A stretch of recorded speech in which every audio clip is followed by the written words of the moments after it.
Coffee Caliente show good speed. Long shot to the inside of the favorite as they approach the first turn. After that, it's Bob's Business. The Frenchman, Wodeton, is about 4 lengths from the lead into the inside of Cliff Diver. Behind them is Bayou Benny, 7 lengths from the front. And to the inside of Mach 2, and 7 are covered by 7 as they head around the turn. In the third at CBY, and on the turf, Black Strat continues to stride along, Soul Alone in front.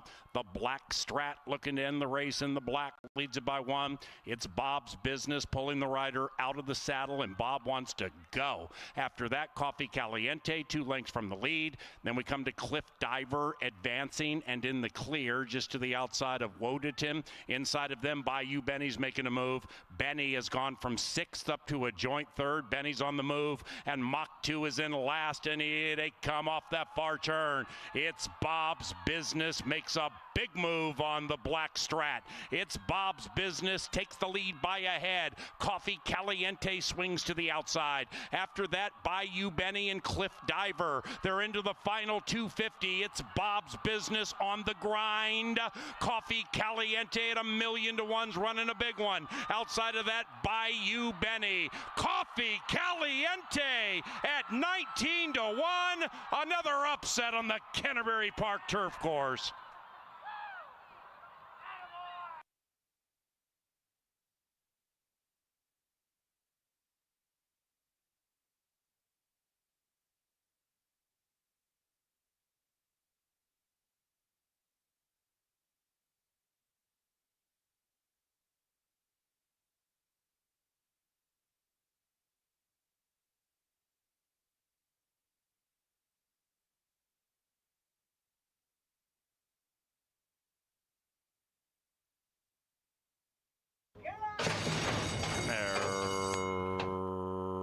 Racing. Minister of Soul might have been in a little tightly after the gates popped. He's about 5 out of it. 7 and 8 fly out with 1. Light Ranching Kid to the inside. Between them, Warp Ride. Outside of that, Cinco Majestic is Speedy. Now on the inside emerging, Crocodile Hunter up to 4th, about 6 lengths from the lead. And to the inside of Citrus Bay. Then it's Fayette Warrior and the veteran Minister of Soul, 10 lengths from the lead. And he's in the clear as they approach the top of the stretch. Number 1 is number 1, race 4, 4th of July, CBY. Light Ranching Kid and Felipe Valdez at 2 to 1 continue to lead it narrowly. Pressured by Cinco Majestic. Then on the inside, Crocodile Hunter. Minister of Soul is running on fast with the blue blinkers as 3 line up into the final 220. On the inside, up goes Crocodile Hunter with a winning move. Crocodile Hunter runs away from the others, and the Minnesotan prevails. Crocodile Hunter first. 3-1-8 in race 4.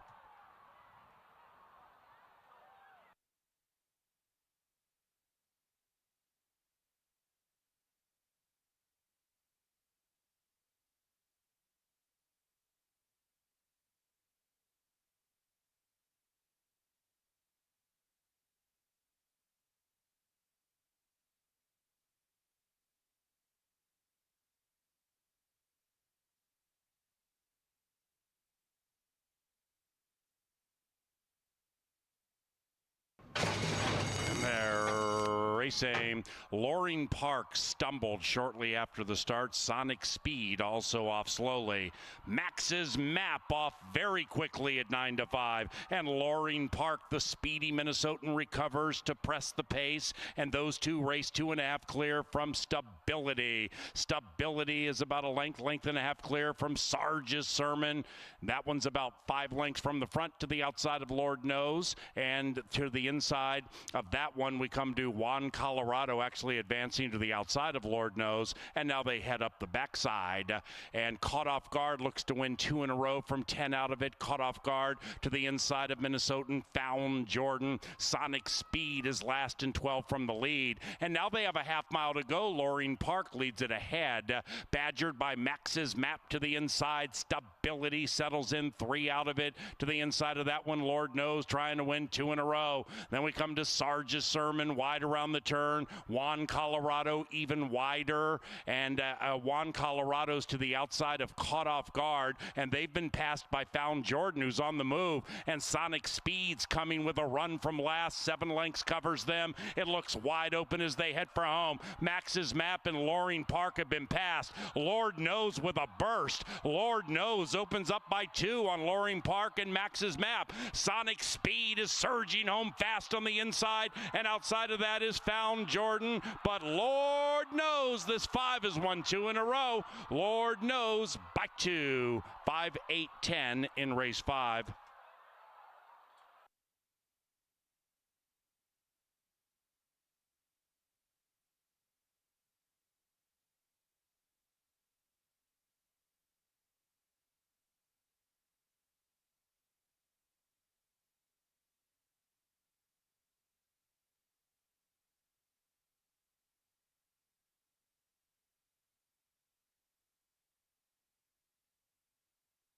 And they're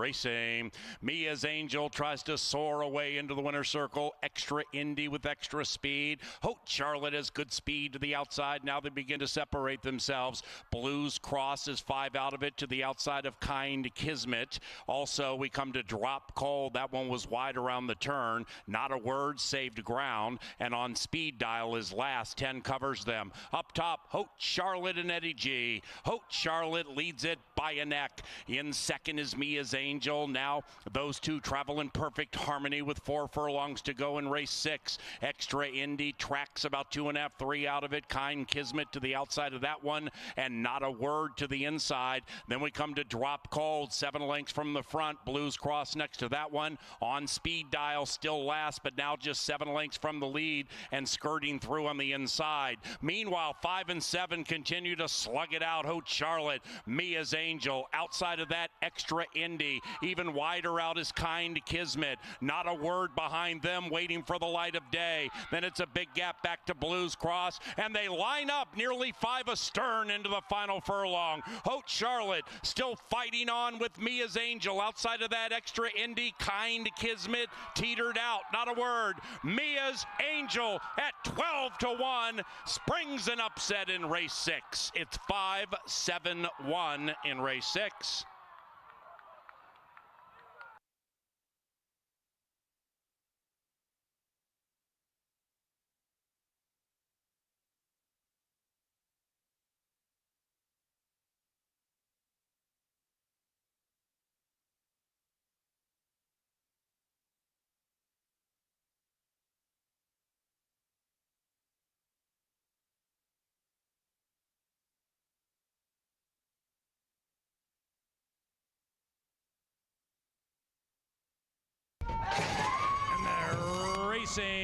Number 8 Overcast came out badly right as the gates popped. Hold all tickets involving number 8 Overcast just in case.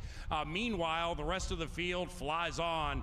Curbon d'Oro absolutely blazing around the turn. Curbon d'Oro and Flight on Race Day quarter horsing around the turn, and they are about 2.5 clear from Megan's Bay, and Megan's Bay is a good 5 away from Thunderkin.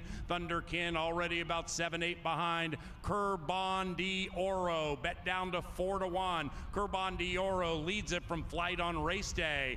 After that, we come way back to Rose View. This one is now 3.5 to 1. And about 10, 11 lengths out of it. Into the far turn they stroll. Curbon d'Oro, the trainer's looking for victory number 3. Outside, Flight on Race Day. Behind them, Megan's Bay. Then we come to Thunderkin beginning to close in a bit. And now, making a big move on the outside, here comes Rose View.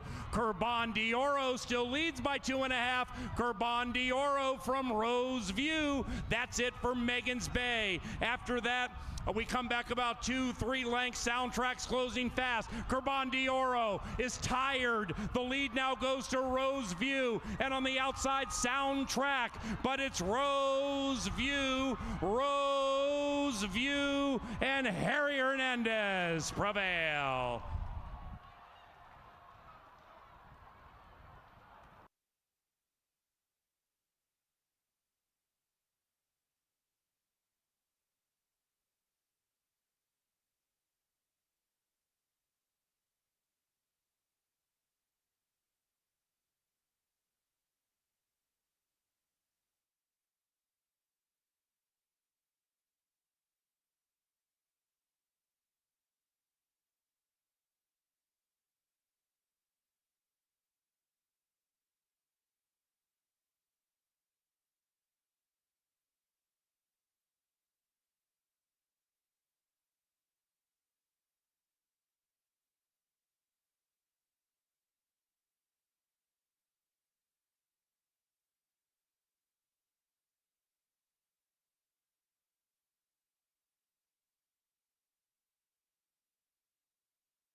Ladies and gentlemen, please rise and join Lucia Winehandle as she leads us in our national anthem.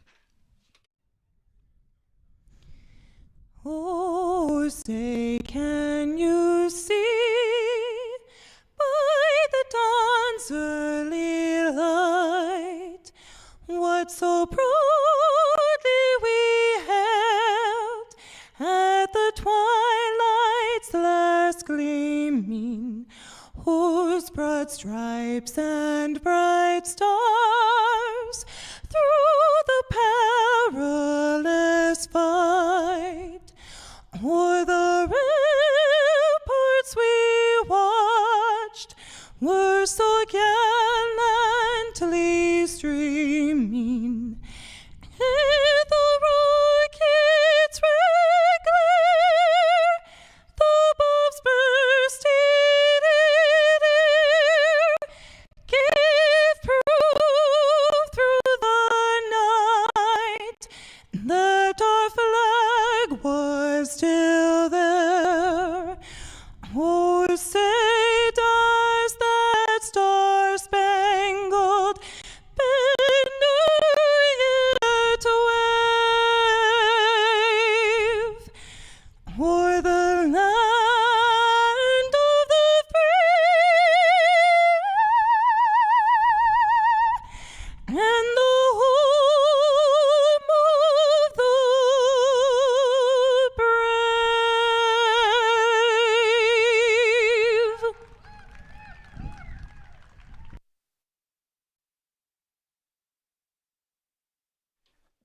Good afternoon and welcome to beautiful Canterbury Park here in Shakopee, Minnesota. We're under mostly cloudy skies. The main track is listed at muddy, and we are off the turf. Muddy and off the turf.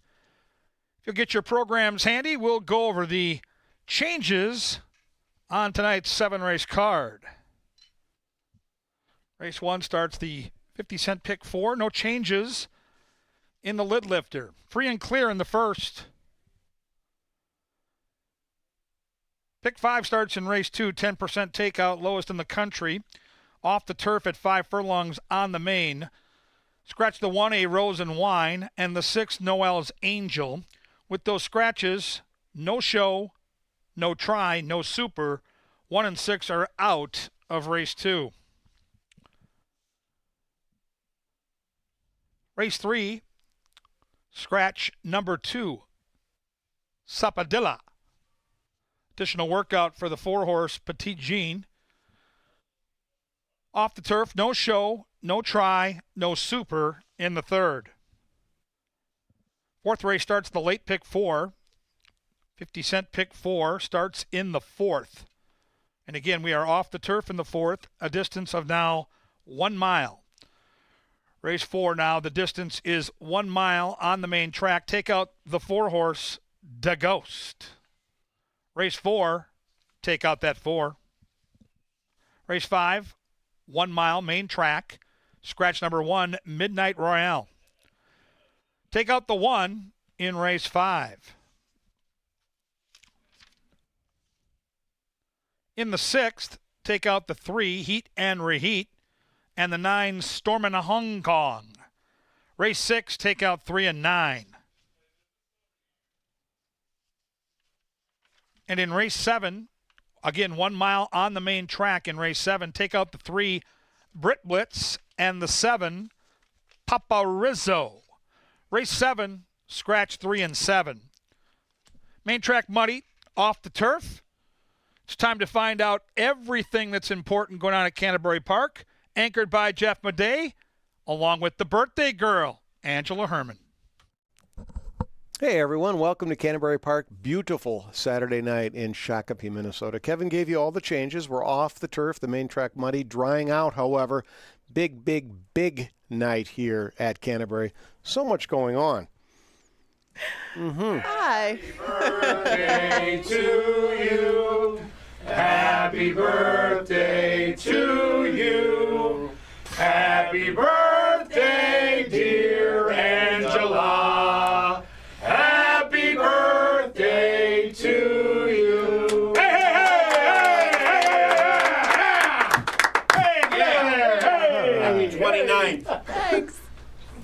And there we are. It's your birthday. I was beginning to think you might have forgotten, but we did not. So it's great. It's a fantastic day for you. I know you're going to skip out a little early to go do some things on your birthday, which is well deserved. We've had a long week. Yeah. Day number 4. Happy birthday. Thank you. Thank you, guys. That was a nice surprise. 30-ish. Yeah, we're going to go with that again. It was, wow, I don't really know what to say after that. I am going to skip out a little bit early, but you're in more than capable hands for us. The STEAM team is going to be here. Jeff is going to be here. I think you and I might team up on a paddock tonight before I depart. If anybody is watching from afar and going to Incubus tonight, I will see you there. Now, we have to get back to the matter at hand because there's a lot going on still here at the park, and Harry Hernandez still riding a lot of winners, but in absentia. That's right. He is in Iowa tonight. He's riding. They've got a big night down in Iowa, in Des Moines, Altoona to be more specific. He's riding in the Cornhusker, a graded stake race, riding a horse named Heroic Move for Diodoro. And also in that race is a horse trained by one of our trainers, Gary Shear. So it's a cool race. It's race 8 at Prairie Meadows. If you're interested in wagering on it, just go see one of our friendly tellers. Jokester's Shear, that's the 4. Harry's on the 5. Just box them up and move along. Have a time in your life. Mm-hmm. Yes, all right. Absolutely. Now back to these standings, though. Now we're on to the trainers. Jose Silva Jr. continues to have a good meet. And look at Tim Padilla sneak up into second. Well, right. And really, these 5 below have been trading jabs, just depending on how many they have in a day. But you can see they put out a similar number of starters all between them. It's just Jose Silva has had a lot, and he leads the way still by 4. I don't see that plan of attack changing anytime soon, though. I mean, he has multiple horses that fit conditions. I happen to like one of them a lot later tonight, and we'll talk about that a little bit in the bet of the day. All right, so let's take a look at the coming week. Now, because, as I said, we've had 4 consecutive race days, including tonight, there'll be no racing at Canterbury Park tomorrow. The casino, of course, is open 24/7, and our race book, taking all the great action from around the country, is also open. But we come back on Wednesday with 4 additional days, right? We go Wednesday, Thursday, Saturday at 5 o'clock, and then Sunday at 1 o'clock. And look at this. Yeah. It is too good to be $2.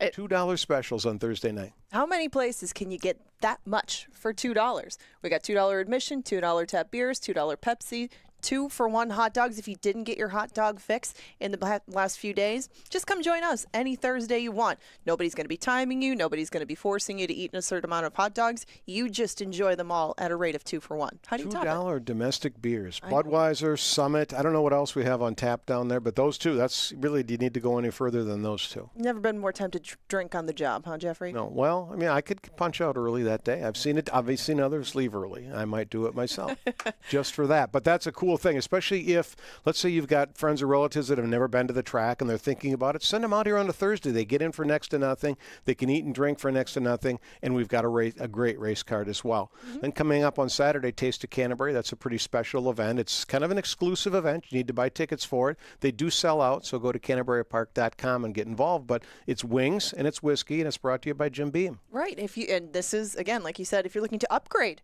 your experience, maybe you were planning on coming here that day and you'd like to try a little something different. They're all one-of-a-kind events because we have different menus for all of them, different pairings with cocktails, and it really can suit your taste because there's a lot of variety and enough space indoors where you can have a spot, be comfortable, but still take in all the action of the race day just right outside the door whenever you'd like. Right, we've got a great culinary team, and they do excellent work, and they get to showcase their talents during Taste of Canterbury, so do check it out. And then come back the next day for Extreme Day. Ostriches, zebras, and camels. It's a real zoo. It's a real zoo, yes. Just another opportunity to dress up in something and see some wild animals at the track. I think we may have more species of animals on this track than just about anywhere else in the nation. 10% takeout, and camels, ostrich, zebra, dogs, all different kinds. Don't forget llamas and unicorns. Llamas, unicorns, you name it. They have the opportunity. Giant pigs the other day. Inflatable pigs, some inflated, some not, but they were all at one point, and it's fun. It's just, we have a good time with it, and Extreme Race Day is a great example of that. It's not going to be the fastest race you've ever seen in your life, but it is fun just to see how anybody can take to riding a camel. I've tried to ride one. It's hard to do it and look stylish, but they're going to give it their best and see who comes out on top. Right, so that's July 13th. It's Sunday. It's Pepsi Family Day with all sorts of events with the kids race the track after the races are done. We've got a nice playground out there. So many things to do for the entire family. Now, after that next Sunday, July 13th, we're going to take an 8-day break, which is great. Those of us that love racing, we're going to miss racing. But as far as the horse population goes, it's a great break because then we see some even bigger fields after the horses have a little bit of a break. But during that break, we have the Ram Trucks Rodeo, July 18th through the 20th. 3 days of rodeo, Friday, Saturday, I believe at 7, and Sunday it starts at 5 o'clock. Again, CanterburyPark.com, your place to go. But this is a legit sanctioned rodeo, Angela, with bull riders, with bronc riders, roping, steer roping, calf roping, you name it, it happens there. So the bull riding, though, that is the big one. You can see that guy right there. I mean, those bulls are some serious animals. So the rodeo's fun. You're close to it. Just like everything else at Canterbury, you're part of the action. There you go. If you have any memory in particular of last year's rodeo, what would it be if you're trying to tell somebody what they should be in for if they come? Well, I mean, the same kind of things you come to expect. Good food, good drinks, some live music, and great action right on the racetrack right in front of you. But I like the bull riding. I mean, it's fun. It's fun to watch those bulls get down there and check them out. They're just huge animals, and the humans trying to hang on for 7 seconds. There's nothing quite like that. There you go. Didn't think you'd get that at the track, did you? You can at the rodeo. Now, my bet of the day is going to come a little bit later in the day. Unfortunately, if it cashes or if it doesn't, I won't be here. So hopefully it does, because we have a couple of horses that we like at a price in race number 5. Mendelssohn Joy and Outlaw Run are the two that I'm going to use in the first leg of this double. That's the 2 and that's the 3. I think a lot of money will go towards Victorious Vanda on the outside. I think a lot of money will go towards Shotgun Runner. So this was a good opportunity within the pick 5 sequence, I thought, to maybe make a little more hay, because you can do it with just these 2 legs, and no longer a hobby is going to be the key to it in race number 6. He's on the inside. I think that he's going to get a good trip, and he just needs a clear way through. He's had a little bit of trouble finding that lately. So you'll do a 2-3 with 1 double for however much you want. A $5 one costs you $10. If it comes in 2, then 1, or 3, then 1, you are a winner. And that could pay pretty well. I think that neither one of these two might be favored. And if you are playing that pick 5, consider honing in on maybe these and spreading out elsewhere. Outlaw Run, didn't that horse win last year at like 50-1 or something? It was part of a historic daily double. It was a Kelsey Hart double. Yeah. And Mouse didn't have it. Hard to imagine, but that will never happen again. I can guarantee you that will never happen again. But now that he is flush, and a couple of us are flush as well, we got to play the pick 5. It's a 10% takeout wager, 50 cents the minimum, race 2 when it starts. And like we just talked about, there are some, I think, beatable favorites within the sequence, but we'll also get the opinions of a couple of other guys that have opinions about the pick 5, have opinions about horses, and just about anything else you could think of down in the paddock. That's right. Today at the races, it's coming up next. Go down to the paddock, join in with that. Touchdown Tile brings you all of that. And those are strong opinions from Kevin and from Paul. And thanks for joining us tonight. Have the time of your lives. And happy birthday. Thanks.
Hey, welcome to Canterbury Park, and a very happy Saturday to you. With Kevin Gorg, I'm Paul Allen. This is Today at the Races, provided by Touchdown Tile and touchdowntile.com. This is the finale for us of 4 racing days this week. It's a little sticky out here right now, but nothing compared to July 3rd and July 4th.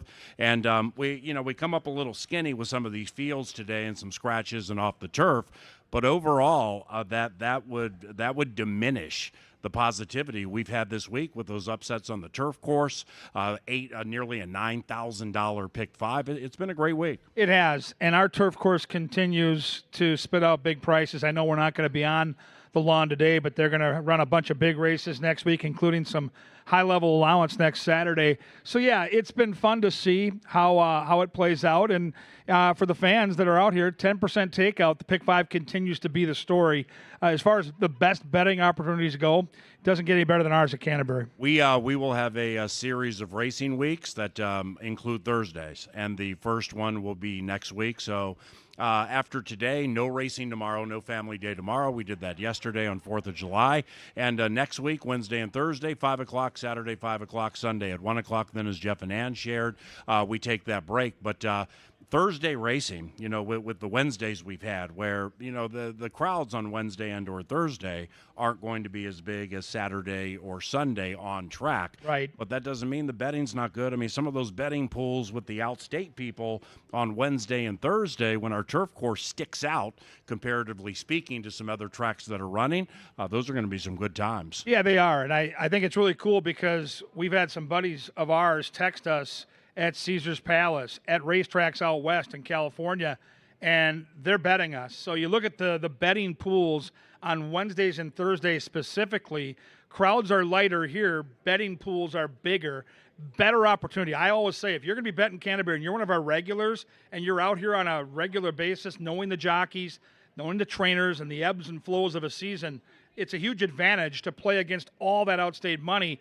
And so I love Wednesdays and Thursdays. Those are gambling nights. Let's paint a broad picture with these 7 races today. And I'm going to ask you kind of a philosophical question that, if an 8, 9, 10, 15 to 1 shot wins somewhere during the card, so be it. That'd be great.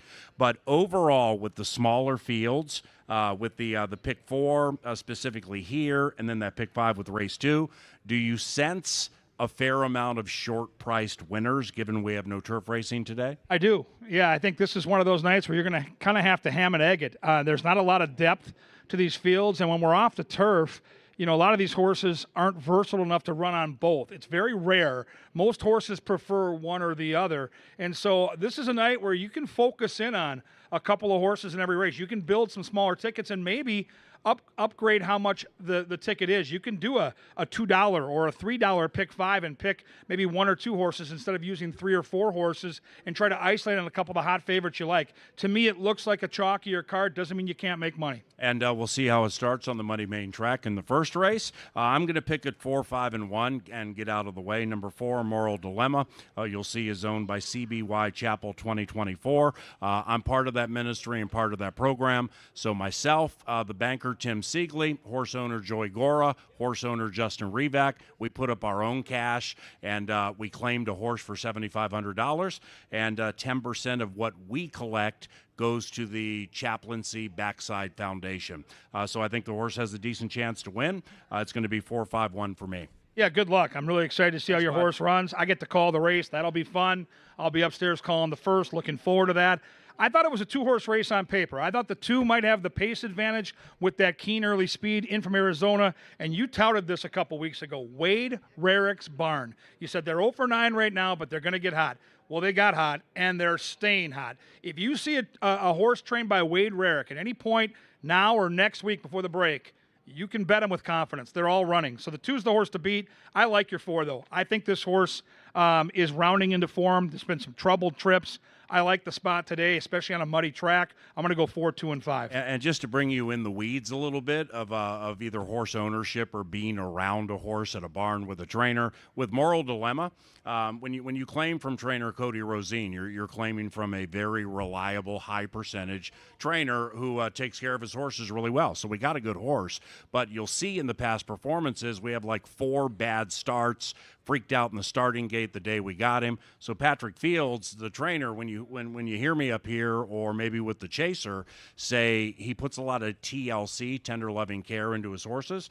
He's had this horse in the gate multiple times trying to get it to settle down. Hopefully he does. He's blessed with natural speed, which I think is what you're going to want on this track. Race number 2, off the turf, scratch numbers 1 and 6. 1 and 6 out of race number 2. We have no show, trifecta, or superfecta wagering. All of us, all 3 members of the Steam team, Kevin Gorg, yours truly, Birthday Angela, we're all on number 5, Chaparita. Yeah, Chaparita, I think, benefits the most from the race coming off the turf. I mean, this is a horse that on the turf I think would have been an outsider. Now that we're on the main track, I think this horse moves up significantly, and I think this horse has him over a barrel. It smells like 3 to 5, smells like a winner, and I just don't see this horse losing. For me, it's going to be a single. I'm going to use that horse probably as an anchor on my pick 5. I'm going to go 5, 3, and 4. This one being on the main track, Savona's trying to win 2 in a row. Chaparita's trying to win 2 in a row. Savona does have a second on a wet track. That's going to, just to, again, get inside the weeds a little bit with horse racing. It's going to be interesting in the first couple of races on this drying out muddy track. It is windy in Shakopee, but not super windy, and the track got very wet. Thus, we came off the turf, but it's going to dry out quickly. So if you hit the lead, is it going to be tough to pass? Is it going to be deep and the speedsters are going to stop? That's the compelling part of handicapping. Savona has run on a wet track. I think that's important. Did finish second. Chaparita, the top selection for me. 7 races on wet tracks, 3 victories, blessed with early speed, and might have caught a break with this thing coming off the turf. So I think Chaparita is going to be favored and is going to win. 5-2-3. 5-2-3 in race number 2 to begin the pick 5. Race number 3, scratch number 2, Sapadilla. So now here, no show, trifecta, or superfecta wagering. We're down to 4. It's a 4-1-5 for me. Petite Jean, Kevin's on the same vibe. Yeah, Oak Lawn shipper for Brucey, trainer Bruce Reekin, one of the nicest guys you'll ever want to meet. He's also the owner, so really great opportunity. If this horse is legged up and ready, I see one decent workout. Horse hasn't raced since April, so I want to see the horse in the paddock, but on paper, she looks like she can really be in a good spot for victory. Island Bender, to me, is the speed, and I think you mentioned it on this track. I think speed's going to probably be good. They're only going 5 furlongs, so 4, 3, and 5, I think it's one of those top 2. So in like a pick 5, say you single Chaparita, say 8-5 winner or whatever, and you get that one. Like where do you start? Do you open up in smaller fields, or like using all 4 here and hoping to get Mia short or the longest price to win? Is that wise, or do you cut it down? I would find a race in the 5-race sequence where you maybe go 3 or 4 deep. Today is a day where I don't think you have to. I think you can limit it to a couple in most of these races. You can find a single a lot easier. And then in the race you spread, you got to get lucky. You got to find a 4 or 5 to 1 shot, because I think that's going to open up the pick 5. I think you're going to see the pick 5 either be super low priced, or if we get one upset, it's going to pay like $300-400. And if you have it for $1 or for $2, you're going to have a good day. See, with Petite Jean, I mean, she's going to be favored. She doesn't have to win. I mean, she hasn't run since April, and we're looking at 2 of 12 lifetime. But for me, the two starts ago, getting out of Arkansas bred company, racing in open company, and winning. Now the time was super slow, but nevertheless, as they go in this small field, that should be significant. See you, Moosey. Good luck tonight, my brother. So it's a 4-1-5 for me, with Petite Jean on top. To the 4th race. Fourth race of 7 this evening. It's CBY.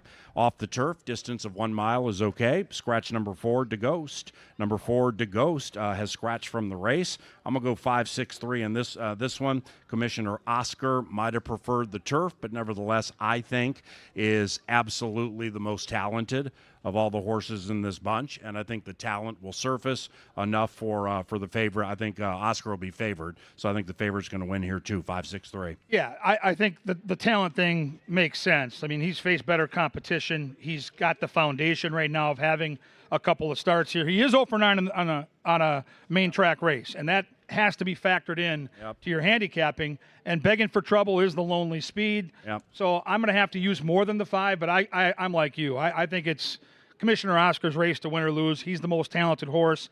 And sometimes on a wet track, and he's hit the board 4 times in 9 starts, so he's got some credentials. I think last time he was too close. I think today they'll lay off, and he'll come get the money late. I go 5, 6, and 1. Yeah, if I'm opening it up, I'm using Oscar for sure, but I would use the 6 and the 3. Kevin said the 1. Yeah, I can understand that too. But Waka Waka, Van Winkle, and/or with Lindsay, they pop occasionally, and this track's going to be a little strange early in the card as the riders figure it out, which paths are good, and as it dries out. So that wouldn't surprise me. I think Kevin's dead right with begging for trouble. Kelsey absolutely will ship this horse to the early lead, and we'll see if the horse can get a mile. But I like the distance for Oscar, and I think from a talent standpoint, he should win. 5, 6, 3. Good luck to the Linds here with Commissioner Oscar.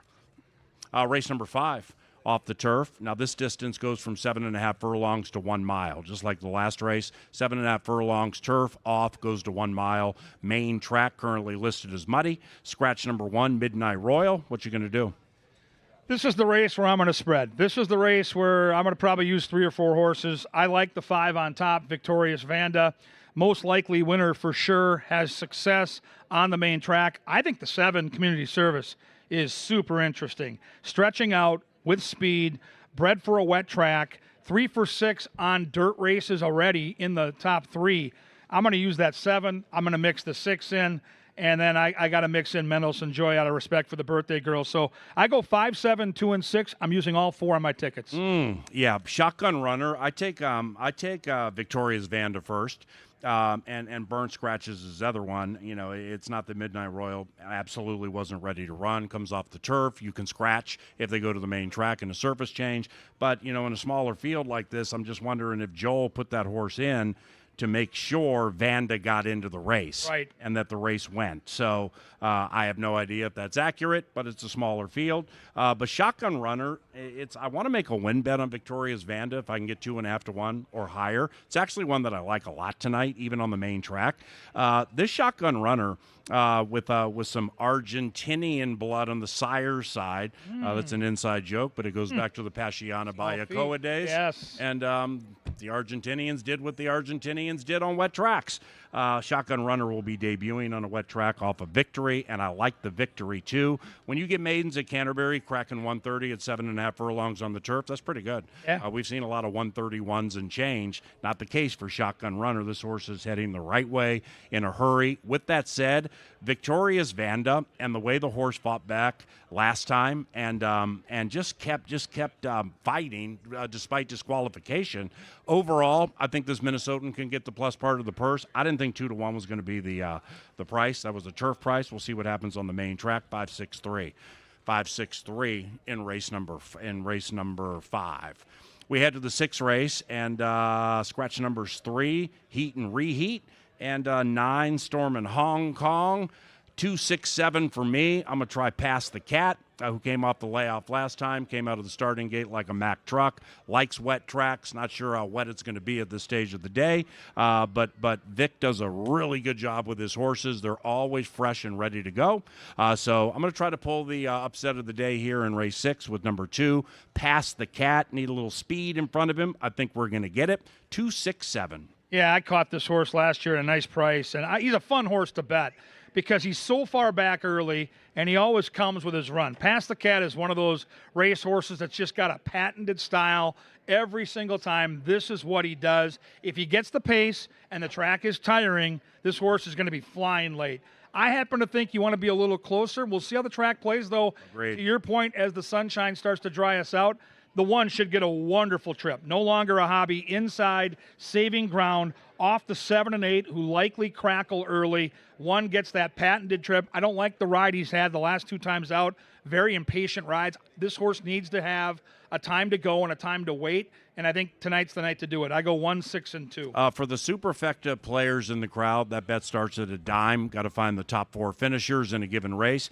Don't you think races 6 and 7? Yes. I mean, save your superfecta money for races 6 and 7, you know, because these could pay, right? Absolutely. They're the 2 races where you're going to see a 15 or 20 to 1 shot clomp in there. I don't see a lot of that early, with a lot of the races getting scratched down to 4, 5, 6 horses. But late in the card, if it's chase time and the chaser's ready to chase, opportunity will knock. Let's roll with race number 7, final race of the 4-day racing week. And this one's off the turf. The distance of 1 mile is okay. And we scratch numbers 3, Brit Blitz, and Papa Rizzo. They've scratched. I ended up 6-4-1 here. Kevin, the number 2 North Arm Bay is kind of a pet horse for you. Yeah, right? I It's love like the you horse. take this horse every single time. I didn't take him last time, but I'm back on him. He was the power play back opening weekend. You've caught me. I have an affection for North Arm Bay, and my guy Troy Bethke. We got Kieran Offerman, who's going to the Hall of Fame. A lot of things to like about North Arm Bay, and he's one of those horses that I think has some versatility. And Eddie G's riding really good right now. He is. And North Arm Bay is the kind of horse where jockeys have options. You can lay way off, you can move a little soon, and he wins on both surfaces. He's a rarity.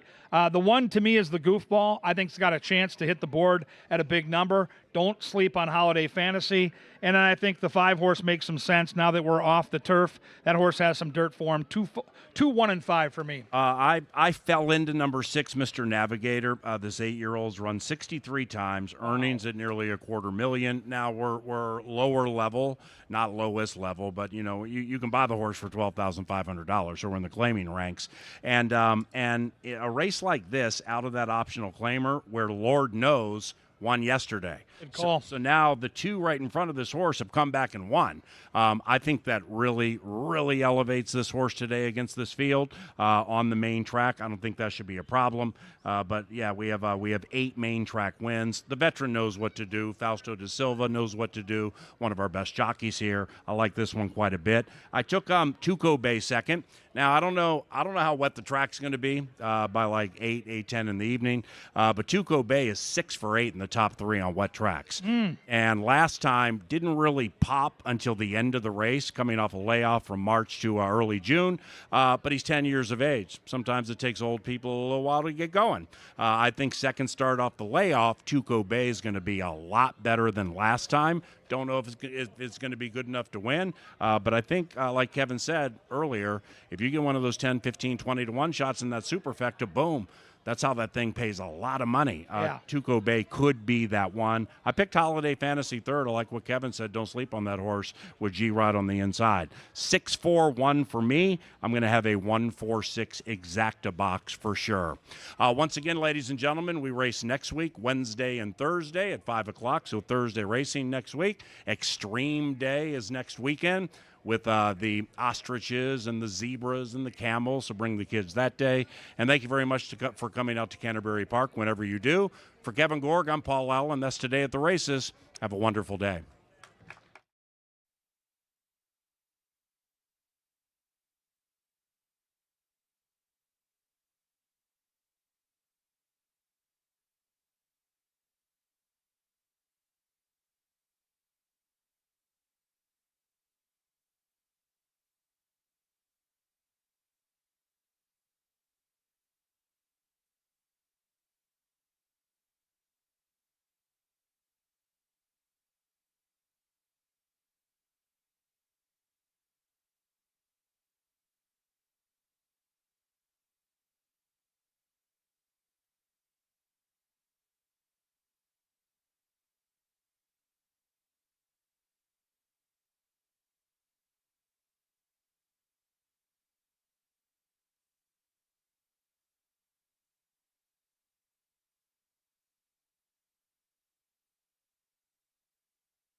there's the call to the post for the lid lifter here at Canterbury Park.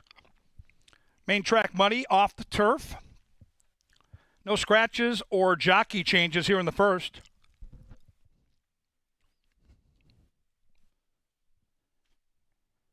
Win, play, show, exacta, trifecta, superfecta, daily double, pick 3. And the early pick 4 starts here in race 1. I want to thank our season-long sponsors here at Canterbury to help support racing in Minnesota. They include Apple Autos, Tri-State Bobcat, Jim Beam, our friends at John Deere, Quick Trip, Loeffler, Maker's Mark, the Minnesota Lottery, Anheuser-Busch, and Pepsi. They'll be at the gate for race number 1 inside 6 minutes.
2 minutes now. 2-minute warning to race 1. Every Saturday here at Canterbury, enjoy $2 off by the glass wine and sparkling varieties, including Kim Crawford, Naomi Woodbridge, and Ruffino. $2 off by the glass wine on Saturdays.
The horses have reached the starting gate. It is now post time.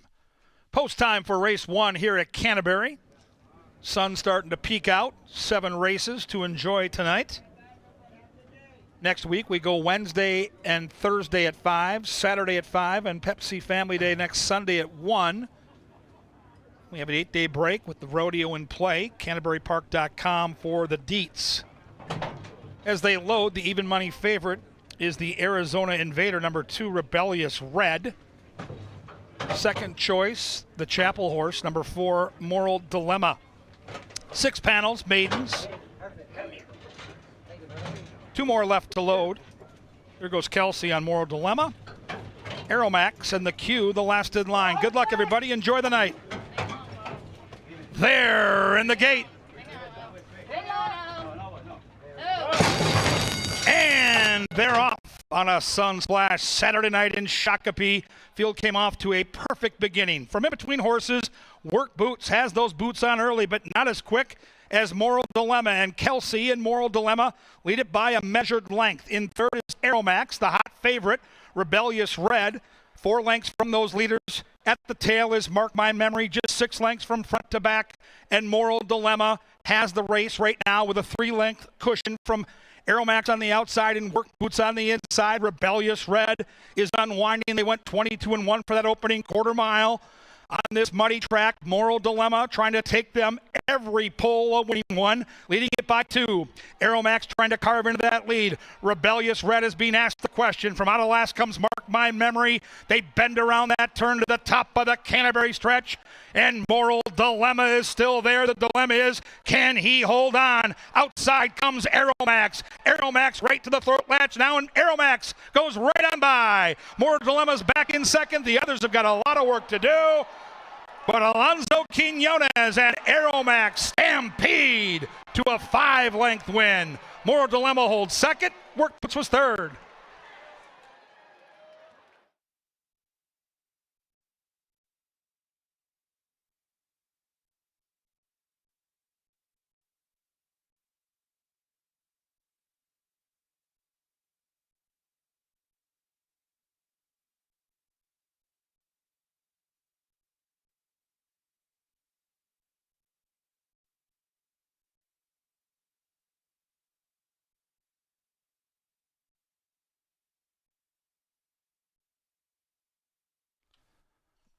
Five, 4, 3, 2, still unofficial.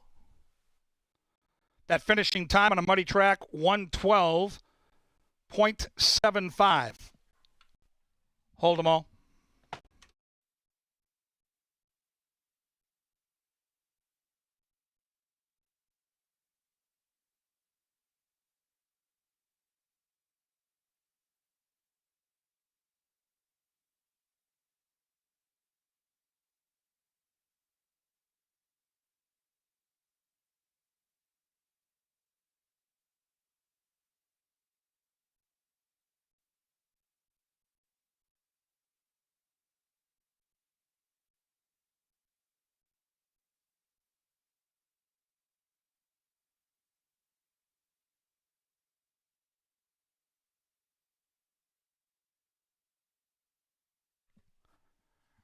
Race 1, official and cashable. $9.60 on the 5, Aeromax. This was career start number 15 for this gelding. Gets home in time, in fact, emphatically. Exacta paid $14.60. The Tri paid $38.10. 10-cent Super returned $9.96. It finished 5, 4, 3, 2, and 1. Don't see that every day. Bath for the toils for Mr. Aeromax. Looking ahead to our second race off the turf at 5 furlongs. Take out the 1, A Rose and Wine, and the 6, Noel's Angel. There'll be no show, try, or super betting in our second race. Keep that in mind. It does start the pick 5. That'll be coming up next. Right now, we'll celebrate the first winner on the card. Loving that muddy track tonight was Aeromax. Aeromax is a 5-year-old bay gelding by Arrowgate out of Wicked Lick, foaled in Kentucky. The winning owners are Secret Racing LLC. The winning conditioner is Edgar Espinoza. And the winning jockey, Alonzo Quinones. Congratulations to the victorious connections of Aeromax. 22 minutes now, 22 minutes to race 2 and the pick 5.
And they're off on a Sunsplash Saturday night in Shakopee.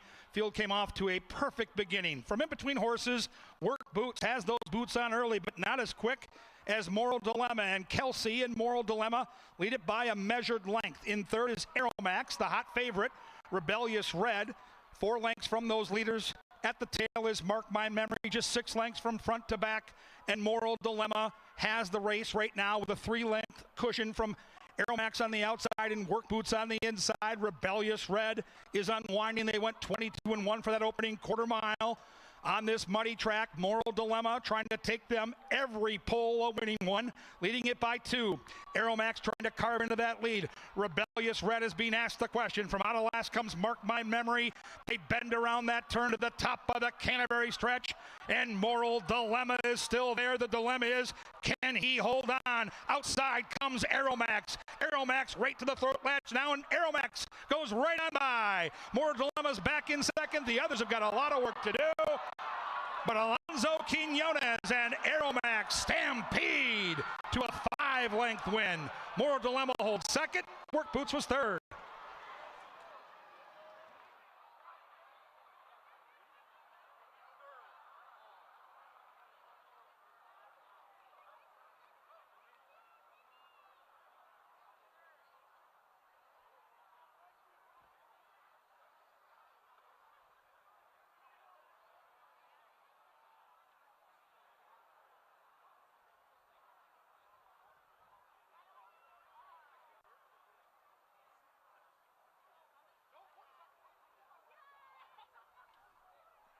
Five, 4, 3, 2, still unofficial.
Aeromax gets his maiden win in the first. We'll go on to race number 2. And remember, this one is off the turf. We are off the turf for the remainder of Saturday. We do have a couple of scratches out of here, and they were going to be 2 of the heavier bet entities in this upcoming second race. Leaves me with just 3 and 5. You don't want to go too deep in this. I would probably singled a couple of these along the way, including Petite Sherry. I'll go 3, 4 in the second leg of this, and just cut it down to a couple of them. 1 and 5 for me in the third leg. This just isn't going to be a huge ticket for me. And I go from 1-5 to 2-5 to 1-2-6-8. That makes for a $32 ticket on the board. It was a little bit bigger before the scratches, admittedly, but adding in the element of it being off the turf does change things around a little bit, including in this second race. So in the second, we will talk to Kevin just a little bit more because the complexion changes without the 2 inside and outside markers. The pace horses of Rose and Wine and Noel's Angel are both out of here. It does give the chances to a couple of other horses, a couple of fillies who like to be close to the front end, but usually are not included on the pace due to the presence of either a Rose and Wine or Noel's Angel. Shack Stateside is one of those, and Shack Stateside is where you would begin with this race 2 cast. And Shack Stateside ran on the turf last time around, but prior to that had been on the dirt all spring long. Now, if we can bring Kevin in here to talk a little bit more about this second race, because this filly does typically like to show a little bit of speed, the scratches should help her. But do you find a scenario where maybe she could find some of those old legs and get clear? Like, she did win on this turf course last June. It was wire to wire, and that's the last time we saw her victorious. Yeah, I think she might be more of a turf horse, but yeah, you're right now, I think, going to want to be near the front. We saw that in the first race. Even though the horse that had the lead got caught, nobody from behind was making up significant ground. Paul Allen made the point in our Today at the Races program that you're going to want to show speed. You're going to want to be near the front. And I look at the best horse in the race, now that we're off the turf, without a doubt, that's the 5, Chaparita.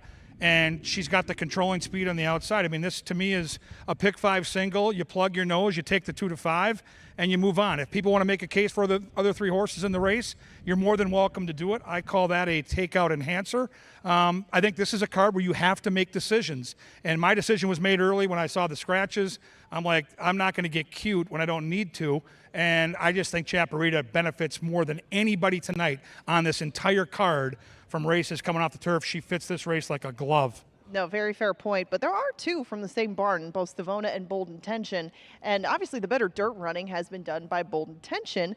But, I mean, that was against Open Company. The stakes races that Savona ran, and even though she was well beaten in those, were classier races. So that's kind of a mixed read for both of them. She's been running against Upper Company. Bold Intention's been running on the dirt. So when you put them together in this spot, and Bold Intention seems to have a touch more speed than Savona, who do you think, I guess, gets the best run of those 2 barn mates?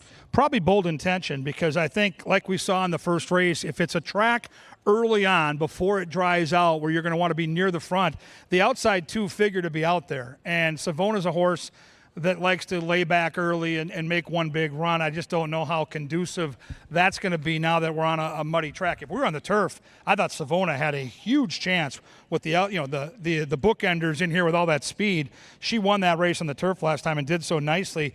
She's going to have to make up an awful lot of ground, Ange. I don't know if that's possible. Behind she's going to be. That'll be the big question, I guess. Savona does. She's just, like I said, been in against tough horses. Yeah. Maybe against this group, she can find some of that speed that she, of course, has shown at times in the past. It just maybe wasn't 5 furlong on the turf speed. But this is a different ball game that they're going to be playing today, and I had to use both of them as a result. I know that the single definitely points towards Chaparita, but Savona and some of her recent efforts and some of her back class, I guess, made enough sense to me. I'll tell you one thing. Bold Intention sure looks good physically out here. This is one thing you don't get when you look at the racing form is how they look in the flesh. It's humid again. There is a breeze, but it's been humid all week out here, and some horses have washed out in the paddock and lost their race. So I would definitely, if you're a race fan, keep that in mind. I thought the 4 of all the horses, all 4 of them, looked the best. So you got to make the call on the pick 5. How deep do you want to go? It's a big pivotal race. It's the lid lifter on that pick 5 sequence. We offer a 10% takeout here at Canterbury.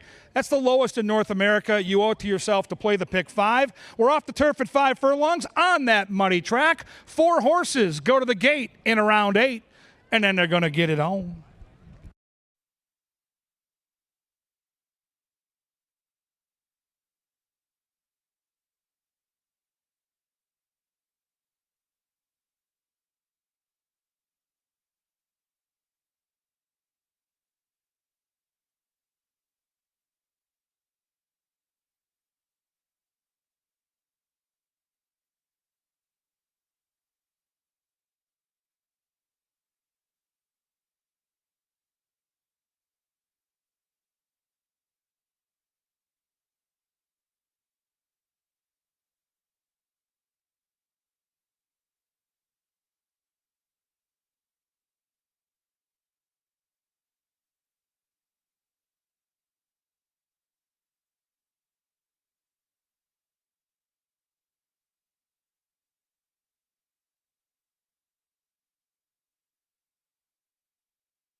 Happy Saturday from the Winner's Circle. Before we get to our second race today, we've got an opportunity for a couple of wing vigilantes, as I found out over here. They've been researching some wing flavors, and that is the task at hand with our Wings, Whiskey, and Whiteboards game. You have 10 seconds to write down as many flavors of wings as possible. We have our beautiful judge over there to give you 10 seconds on the clock, but before we get to that, we got to meet you guys. So who are you? Where are you from? I'm Ashley, and I'm from Egan. And who are you facing off against today, Ashley? You got a lot of support in the crowd. That's a beautiful thing. My name is Tom. I'm from Lakeville, Minnesota. Okay, Tom's representing Lakeville. We got Egan representation over here. I got to keep you separated so you don't cheat, but are you ready to write down all the wing flavors you can in 10 seconds? We're ready. All right, go. All right, you got 10 seconds. We got barbecue, buffalo. I mean, just go through the whole menu at Buffalo Wild Wings, and you will find yourself with a pair of tickets to Wings and Whiskey on the 12th. That's time? That's time. Okay, all right. How many do you got? I have 4. You have 4. Let's see. Barbecue, yep. We got 4. Ashley wins. We've only got 2 over here. Mild, medium, and hot for buffalo are not 3 different, different flavors. Ashley holding it down for the girls. Way to go. You are going to Wings and Whiskey.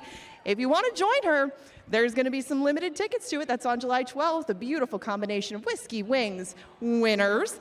And it's a good way to upgrade your experience. Check out CanterburyPark.com today for tickets.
It's race time into the gate for the second at Canterbury Park.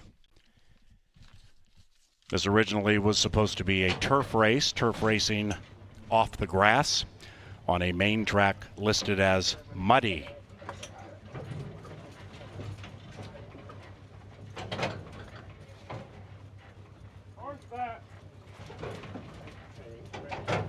Chaparita last in line.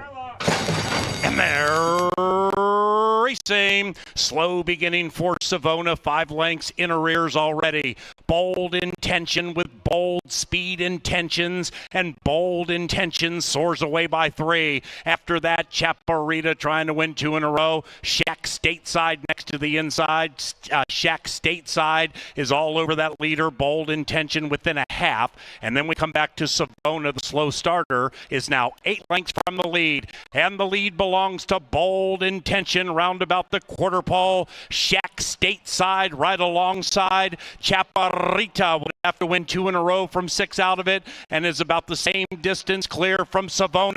And now they come charging down the Canterbury Park stretch. Shack Stateside attacks Bold Intention, who fights back. And on the 3 wide side, here comes Chaparita. Chaparita and Shack Stateside, but Chaparita has won 2 in a row.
And the second race is official. 5-2-4-3, 58.82 on the muddy main.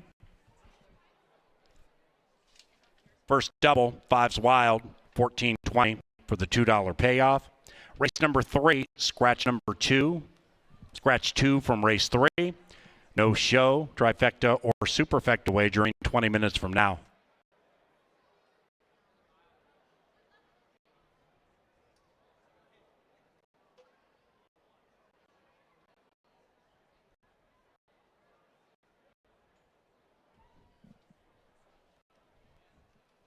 And walking up to the winner's enclosure, Chaparita and jockey Fausto da Silva. The winning owner, Theophilus Diona Adam Scales Jr. And the winning trainer, Joe Blair Roberts. Behold the streaking Chaparita.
racing. Slow beginning for Savona, 5 lengths in arrears already. Bold Intention with Bold Speed Intentions, and Bold Intentions soars away by 3. After that, Chaparita trying to win 2 in a row. Shack Stateside next to the inside. Shack Stateside is all over that leader. Bold Intention within a half. And then we come back to Savona, the slow starter, is now 8 lengths from the lead. And the lead belongs to Bold Intention round about the quarter pole. Shack Stateside right alongside.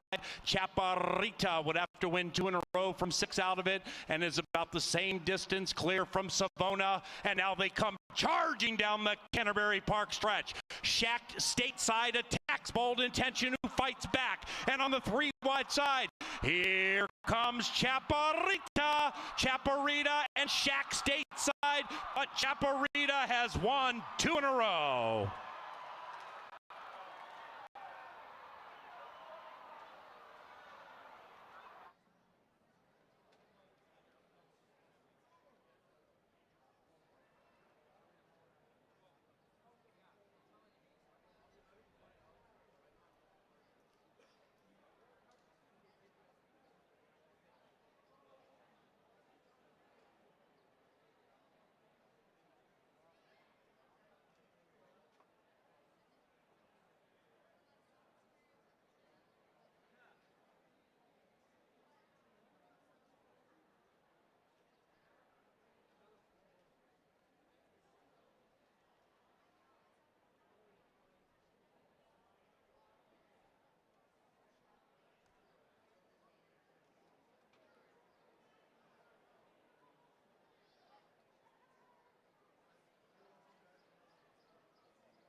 Kevin Gorg's pick 5 single hits home, and Chaparita needed all the stretch, but did get up, and she stood to benefit from the surface switch, and it definitely went her way. Now the third was scheduled for the dirt, Jeffrey. I am honored to be joined by one Jeff Madej, Hall of Famer. Sapadilla is scratched out of here. Take out the 2, so we are left with 4. Many of us agree on the even money favorite, but why don't you start us on the inside with Aunt Kendra, unseen since March, and back to try to get her first victory, although she's knocked on the door a couple of times here at Canterbury. Yeah, Aunt Kendra, trained by Brianna McDaniel. G-Rod aboard. Brianna's been pretty patient with this horse. It fired really well, though, at Will Rogers Downs at 5 and 5.5 furlongs. So this 5 furlong distance certainly in the wheelhouse of Aunt Kendra. Can she win? Sure. It depends on the trip here, because I think the speed of the speed is the 3-horse Island Bender, but Aunt Kendra is going to need to be prominently placed, probably is from the rail, and it's a 4-horse field. That's true, and any sort of speed is definitely a weapon in that size of field, and Island Bender definitely should benefit from that. Like we just said, we just got the thumbs up from Joel Burnt. Yes, she is indeed going to the front, just like she has in all of her most recent 4 races, and 2 of those have led to victories, including last time around over Honorable Mischief and Extra Indy. She got herself to a length or so lead, just kept that margin very well rationed by Constantino Roman last time. She held pretty well, but she did hold over those couple, and this is a little step up, just logically on the ladder. But if she runs that same kind of race, she only has 5 furlongs today instead of 5.5. Absolutely. It's a Minbred that's beaten Open Company, can win again, and that's my top pick. Now, I know that you like the 4, Petite Jean, the Bruce Rican charge here, Gallardo aboard. It's an Archie bred. Probably sits back and charges. Well, you never mind an Archie bred and a little bit of mud, but I don't think that she's going to be that far behind. I mean, she was able to keep up just fine last September. That was when she was dropped into these level of claimers. She's in for a $7,500 tag again, and that really did the trick that way. I mean, and how she blasted that field that day by nearly 6 lengths. And I mean, if she fit that well that day at that price, why shouldn't she fit today? Why shouldn't she be the favorite? And right now she is at even money. You've got our main man, Brucey Rican, on 2 wins tonight. And if that's going to happen, he has to win this one here. This horse absolutely is live, deserves to be the favorite, is even money right now. On the outside, the 5, Mia is short. It's a Angel Silva charge. Recent form, not great. That was at Will Rogers. Comes back to Canterbury. Your thoughts? Well, this is going to be probably the trailer early, and if you do look for a horse to pick up the pieces, if you think that things are going to get real hot up front with Island Bender and maybe the other 2, this is definitely where you would fall. I'm not a big fan of 5 for her necessarily, because the last time that we saw her doing it here, it was on the turf. If you're looking for a price, 4 to 1's about as good as you're going to get in this group, and that is her. 4 horses have left the paddock. They're headed to the racetrack. Hammer those exactas, play the double, play the pick 3, bet big, win big.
And Jeff Levine's call to the post brings the runners onto the track for the 3rd race, scratch number 2, Sapadilla.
It's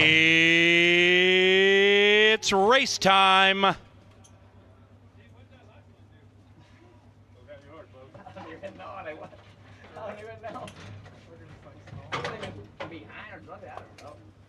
And we have 2 left to load. Pettigene and Mia is short, who just unseated.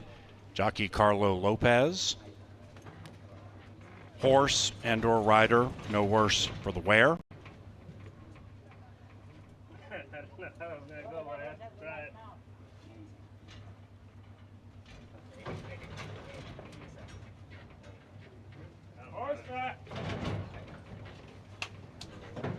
In, ready, and they're racing. Tough beginning for Island Bender, who leapt to the back feet and started in last. Aunt Kendra trying to make him say uncle. Meanwhile, Mia is short with good speed into the far turn. Mia is short trying to come up big. Aunt Kendra is now on the inside and splitting runners aggressively. Island Bender from last after the bad start right up to the lead as they approach the top of the stretch.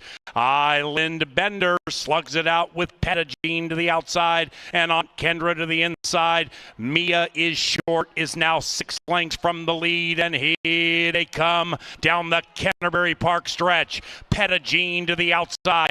Inside, Aunt Kendra next to the rail. Between them is Island Bender, who's tired, and Pettigene with those blue blinkers just trying to streak away. It is Pettigene, the 4-5 favorite, putting their backs against the wall, and she is gone.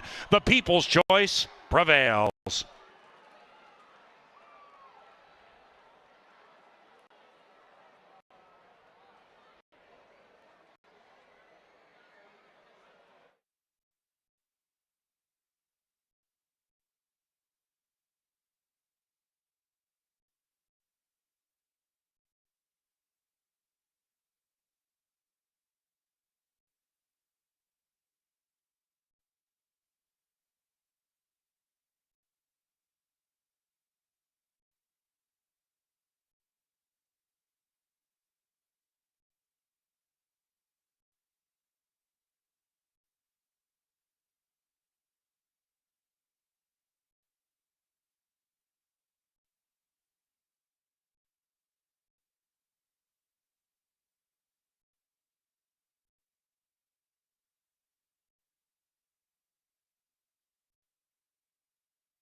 And the third race is official.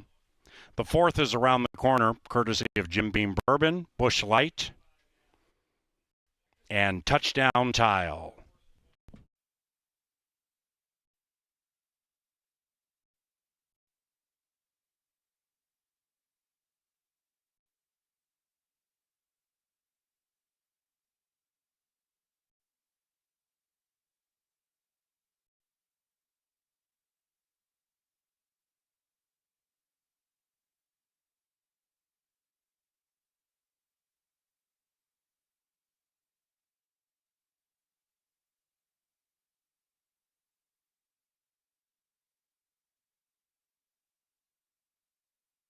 The fourth race is off the turf. The correct distance, 1 mile. 1 mile on the main track for race 4. Scratch number 4 to Ghost.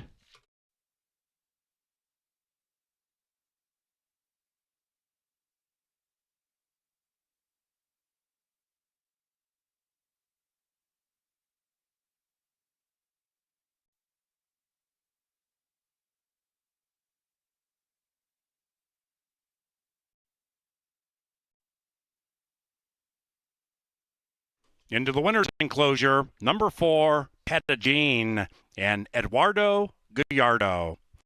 The winning owner and trainer, Bruce Rican.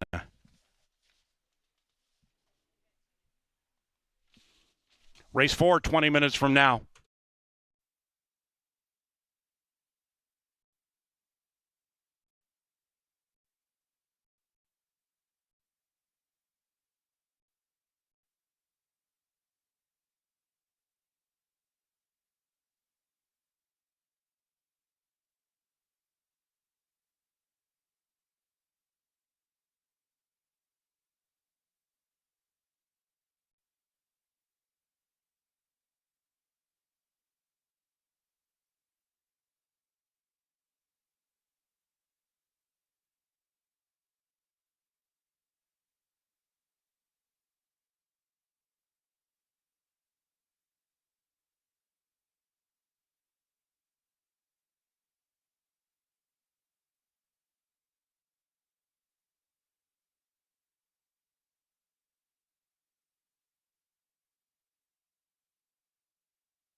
And they're racing. Tough beginning for Island Bender, who leapt to the back feet and started in last. Aunt Kendra trying to make him say uncle. Meanwhile, Mia is short with good speed into the far turn. Mia is short, trying to come up big. Aunt Kendra is now on the inside and splitting runners aggressively. Island Bender from last after the bad start right up to the lead as they approach the top of the stretch. Island Bender slugs it out with Petagene to the outside and Aunt Kendra to the inside. Mia is short, is now 6 lengths from the lead, and here they come down the Canterbury Park stretch. Petagene to the outside. Inside, Aunt Kendra next to the rail. Between them is Island Bender, who's tired, and Petagene with those blue blinkers is trying to streak away. It is Petagene, the 4-5 favorite, putting their backs against the wall, and she is gone. The People's Choice prevails.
Well, the pick 5 starts with a couple of chalkers, which is usually bad news for the payout, but it's good news that everybody's alive and kicking. All you need is one upset along the way, 1, 5, 6, 7 to 1 shot, and all of a sudden you eliminate a majority of the players, and now you're sitting on what could be hundreds, maybe thousands of dollars. Race 4, we're 1 mile. We're off the turf. So again, when handicapping, it's a different set of past performances.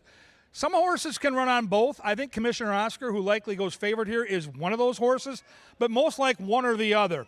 And here comes number 1, Ramblin' Gamblin' Man for Brucey Rican. Jermaine Bridgman gets the call. Should be legged up. Second time off the layoff. Last time out, he hadn't raced since September. And, you know, when you're a 5-year-old horse, you probably need a start to kind of get the motor running, so to speak. So I would expect a better performance from Ramblin' Gamblin' Man. I love that name. Number 2 is Gabriel's Legend. Santiago gets the call for Rushton. Here's a horse that is 1 for 33, but has hit the trifecta in 10 of 33. So maybe Gabriel's Legend can lay back early and make one big run, looking good down here in the paddock. Number 3 is the Pac-Man horse, Waka Waka. And Waka Waka shipped in from Tampa, ran a good third last time at 14 to 1. And do note that Chad Lindsay, who rides first call for this trainer, Mr. David Van Winkle, they just popped as a double-digit long shot here this weekend already. Waka Waka sneaky and getting bet at 3 to 1. Number 5 is my top pick in the race. I love the Lynn Stables, good friends of mine, and boy, they've got a versatile racehorse in Commissioner Oscar. He has run well on the turf. He's run well on the dirt. He's shown speed. He's been a closer. He's just one of those cool horses that's got some versatility to his repertoire. And I think when you've got versatility, you give yourself a better chance to win. So I think Commissioner Oscar should sit the trip and be ready to roll when they turn for home. However, if you like Lone Speed, and I think most people that play the horses love Lone Speed, watch out for number 6, Begging for Trouble. Johnny the Mouse Mickelson is flush. He's hot right now, and he just went to the ATM, and he's doubling down on Kelsey here. He told me that Begging for Trouble is going to be loose as a goose on the front end. And the Mouse, like I said, he is red hot right now. Begging for Trouble, the horse to catch. I like Commissioner Oscar. Lynn Stables giving Oscar a nice round of applause as the jockey gets aboard. That's the cue. Hey, it's race number 4. It's Minnesota Bred Allowance Company running for nearly $30,000. And you're watching this wonderful racing product here in Shakopee. We call it Canterbury Park. Good luck and enjoy.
Race 4, just about 5 minutes from now, off the turf, the distance 1 mile, scratch number 4, Da Ghost.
It's race time. Into the gate for race number 4.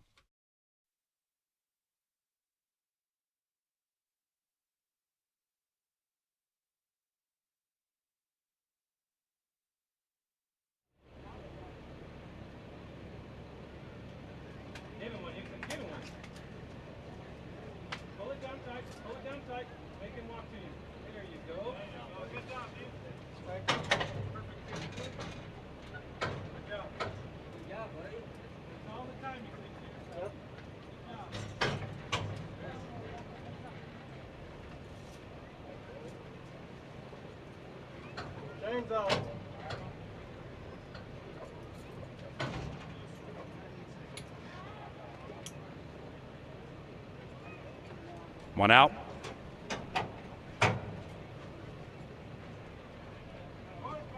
Begging for trouble. Last in. Here they come. And they're racing. Begging for trouble. Pops out of the gate speedily from the outside barrier, and Begging for Trouble with a killer crossover gets down near the inside with a length and a half lead. Ramblin' Gamblin' Man's to the inside, and Commissioner Oscar is sharp in the early stages. Right alongside Ramblin' Gamblin' Man, and 1 length behind Beggin' for Trouble. After that, Waka Waka to the outside of Gabriel's Legend, and all 5 are sardined together, separated by 4. Up the Canterbury Park barn side they go, and they're chasing Beggin' for Trouble, who pulls away by a half. Commissioner Oscar right alongside. Ramblin' Gamblin' Man sequestered to the inside of Gabriel's Legend. Waka Waka is in the clear and on the move with a half mile to go. Waka Waka 2.5 to 1, about 3 lengths from the front, and Beggin' for Trouble's trying to run away from them. Beggin' for Trouble just put 2 on Commissioner Oscar. Then it's Ramblin' Gamblin' Man shaking up hard. Waka Waka senses the warning call and is running on from behind, but Beggin' for Trouble has opened up an impressive 5-length lead with a quarter of a mile to go. Beggin' for Trouble and Kelsey Har with the race to win or lose. Commissioner Oscar is jumping up and down in second. Then it's Waka Waka, Gabriel's Legend, and Ramblin' Gamblin' Man has gone broke. Into the final 150, Beggin' for Trouble slowing down. Commissioner Oscar senses it. Here comes Oscar with a late charge. Commissioner Oscar gets all the money.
And the 4th race is official.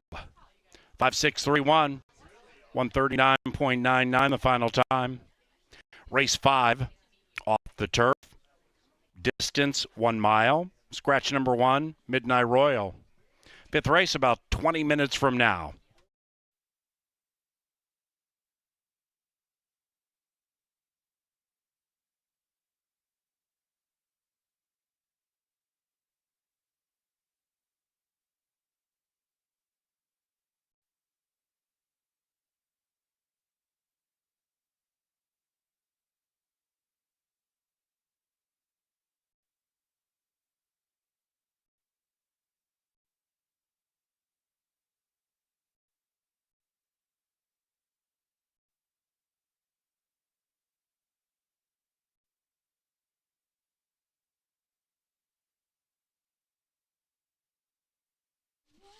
Now entering the winner's enclosure, Commissioner Oscar and Alonzo Quinones.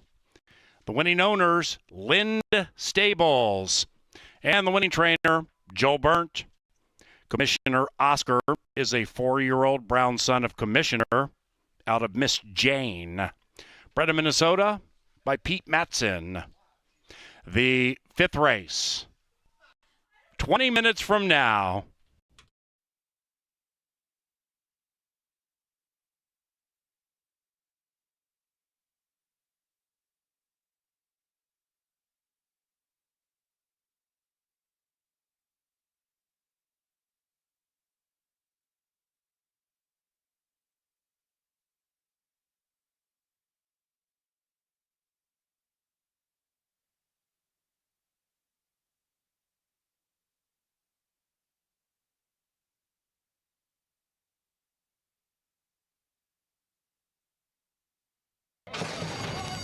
And they're racing, begging for trouble, pops out of the gate speedily from the outside barrier and begging for trouble with a killer crossover, gets down near the inside with a length and a half lead.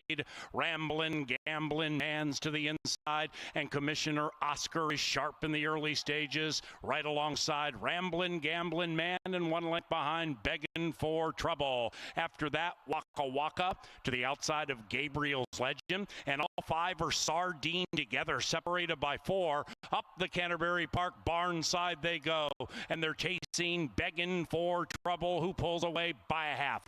Commissioner Oscar right alongside. Ramblin' Gamblin' Man sequestered to the inside of Gabriel's Legend. Waka Waka is in the clear and on the move with a half mile to go. Waka Waka 2.5 to 1, about 3 lengths from the front, and begging for trouble's trying to run away from them. Begging for trouble just put 2 on Commissioner Oscar. Then it's Ramblin' Gamblin' Man shaking up hard. Waka Waka senses the warning call and is running on from behind, but begging for trouble has opened up an impressive 5-length lead with a 1/4 mile to go. Begging for trouble and Kelsey Har with the race to win or lose. Commissioner Oscar is jumping up and down in second. Then it's Waka Waka, Gabriel's Legend, and Ramblin' Gamblin' Man has gone broke. Into the final 150, begging for trouble, slowing down. Commissioner Oscar senses it. Here comes Oscar with a late charge. Commissioner Oscar gets all the money.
Turn to the top of the Canterbury stretch, and Moral Dilemma is still there. The dilemma is, can he hold on? Outside comes Aeromax. Aeromax right to the throat latch now, and Aeromax goes right on by. Moral Dilemma's back in second. The others have got a lot of work to do. But Alonso Quinones and Aeromax stampede to a 5-length win. Moral Dilemma holds second. Work Boots was third. 2 in a row from 6 out of it, and is about the same distance clear from Savona. And now they come charging down the Canterbury Park stretch. Shack stateside attacks Bold Intention, who fights back. And on the 3-wide side, here comes Chaparrita. Chaparrita and Shack stateside, but Chaparrita has won 2 in a row.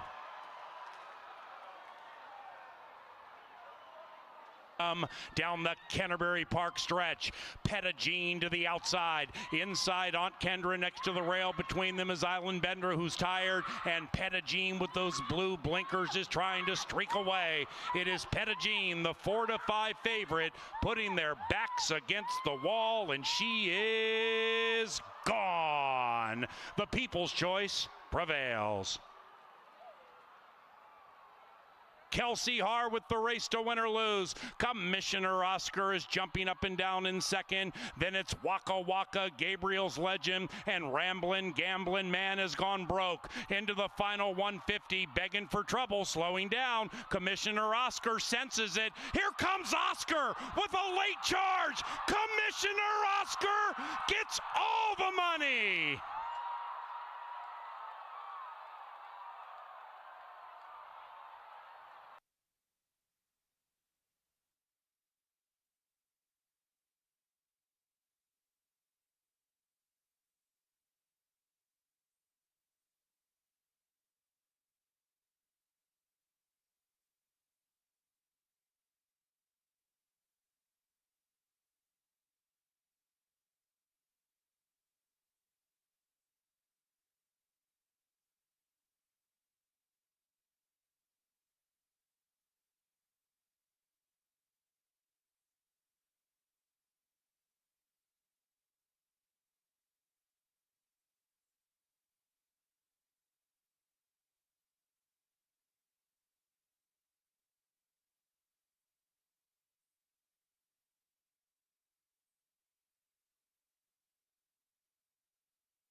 Jesus.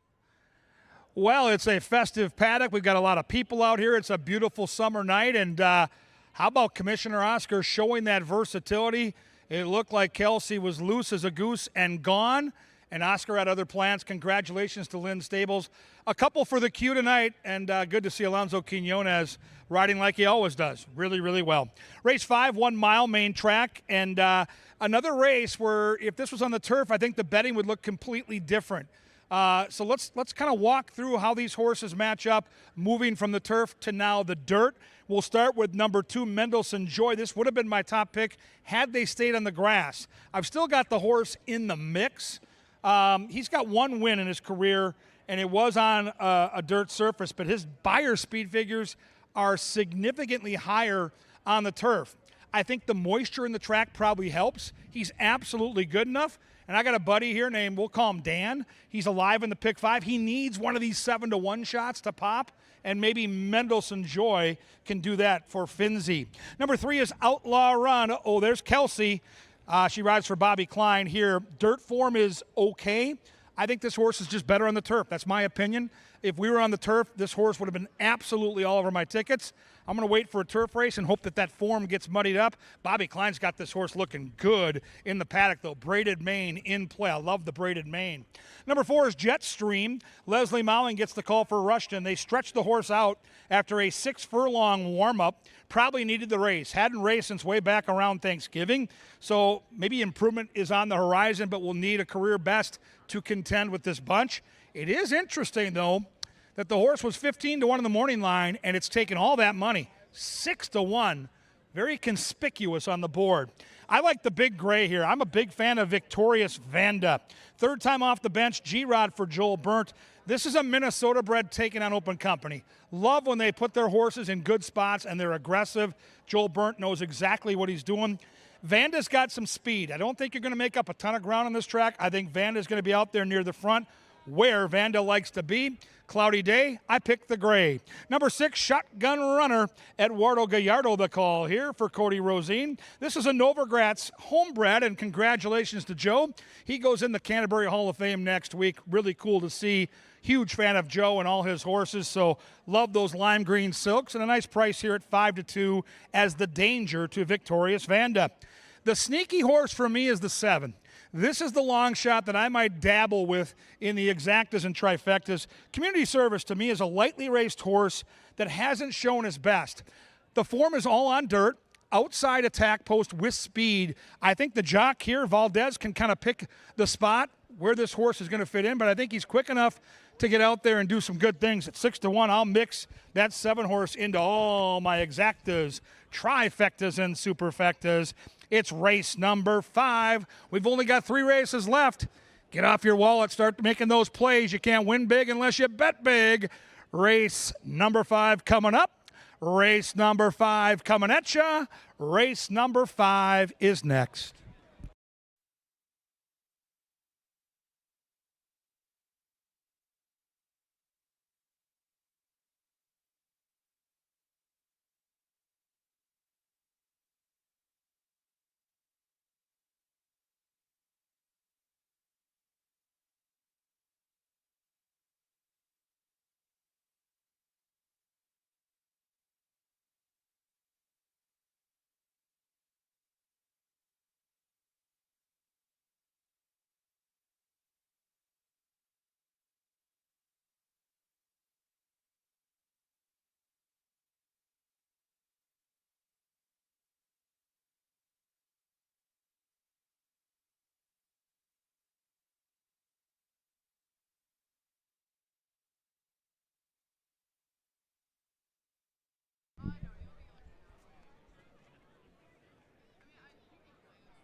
And race number 5 is courtesy of Pepsi and John Deere. Main track still muddy. They're off the turf for race number 5. And the distance is 1 mile. Scratch number 1, Midnight Royal.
Hey, Canterbury Park. It's Amanda down here in the winner's circle, and tonight we're going to be playing a game of Finish the Lyric in honor of our upcoming performance by Killer Queen on July 25th.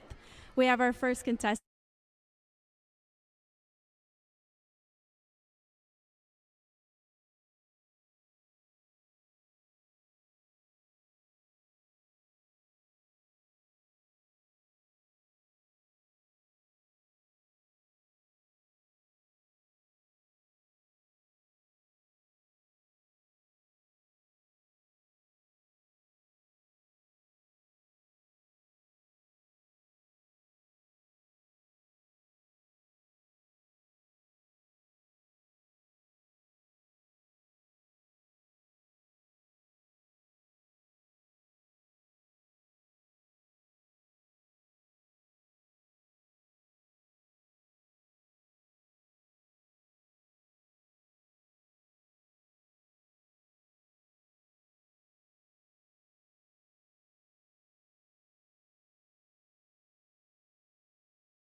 Into the gate now. It's race time. Into the gate for the fifth.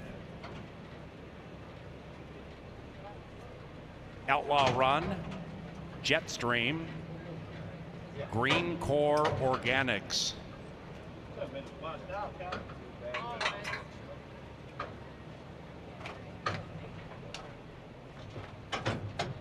And Community Service last in line.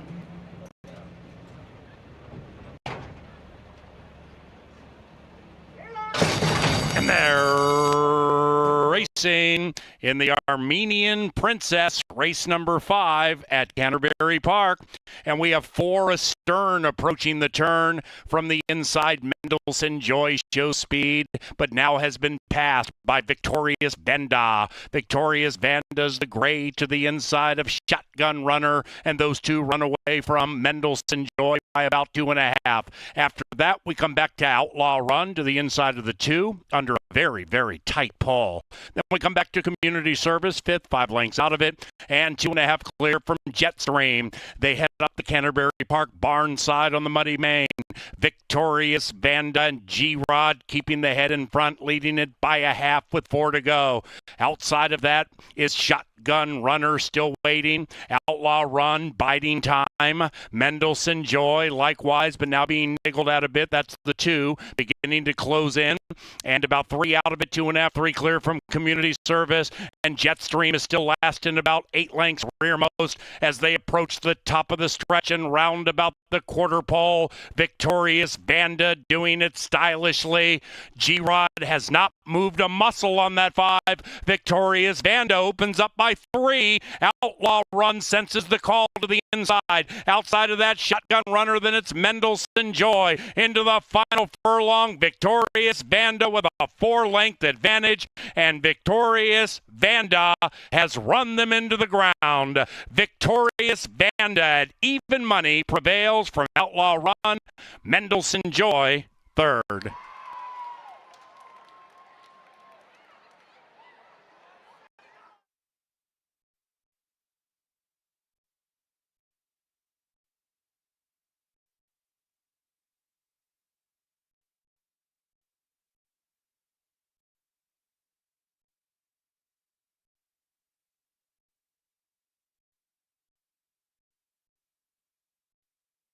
Number 5, Victorious Vanda, 1st. It's 5-3-2-6 unofficially.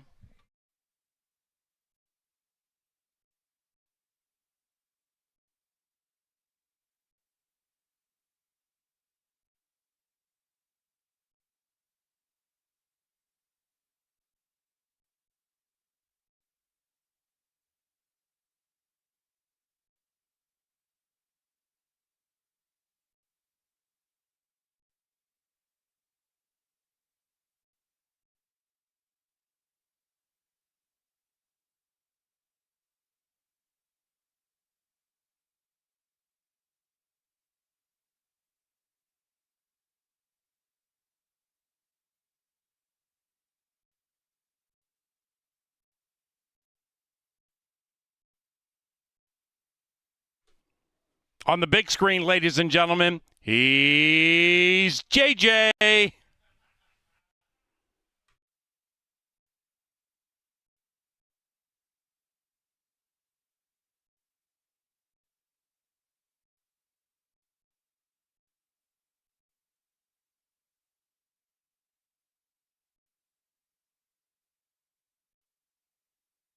Canterbury's fifth official. Race number 6 is the Saturday penultimate. Scratch numbers 3, Heat and Reheat, and 9, Storm in Hong Kong. Race 6 is courtesy of Kim Crawford Wines, Hormel, and Tri-State Bobcat. Race time, 20 minutes from now.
Up to the winner's circle, Victorious Vanda and Guillermo Rodriguez. The winning owner, Lamont Nenast, and the winning trainer, Joe Burnt. Victorious Vanda is a gray, 4-year-old gray son of Race Day out of Orchid Lane, bred in Minnesota by Dennis Minahan.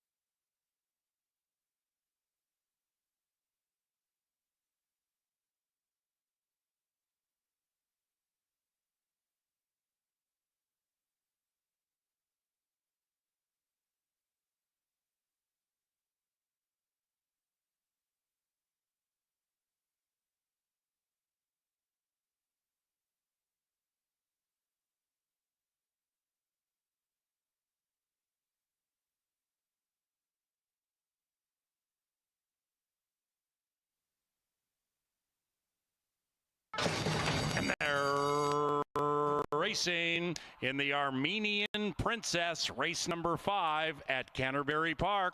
And we have 4 astern approaching the turn from the inside. Mendelssohn Joy shows speed, but now has been passed by Victorious Vanda. Victorious Vanda's the gray to the inside of Shotgun Runner, and those two run away from Mendelssohn Joy by about 2.5. After that, we come back to Outlaw Run to the inside of the 2 under a very, very tight pole. Then we come back to Community Service, 5th, 5 lengths out of it, and 2.5 clear from Jetstream. They head up the Canterbury Park barn side on the Muddy Main. Victorious Vanda and G-Rod keeping the head in front, leading it by a half with 4 to go. Outside of that is Shotgun Runner still waiting. Outlaw Run, biding time. Mendelssohn Joy likewise, but now being niggled out a bit. That's the 2 beginning to close in, and about 3 out of it. 2.5, 3 clear from Community Service, and Jetstream is still last in about 8 lengths rearmost as they approach the top of the stretch and round about the quarter pole. Victorious Vanda doing it stylishly. G-Rod has not moved a muscle on that 5. Victorious Vanda opens up by by 3. Outlaw Run senses the call to the inside. Outside of that shotgun runner, then it's Mendelssohn Joy into the final furlong. Victorious Vanda with a 4-length advantage, and Victorious Vanda has run them into the ground. Victorious Vanda at even money prevails from Outlaw Run. Mendelssohn Joy third.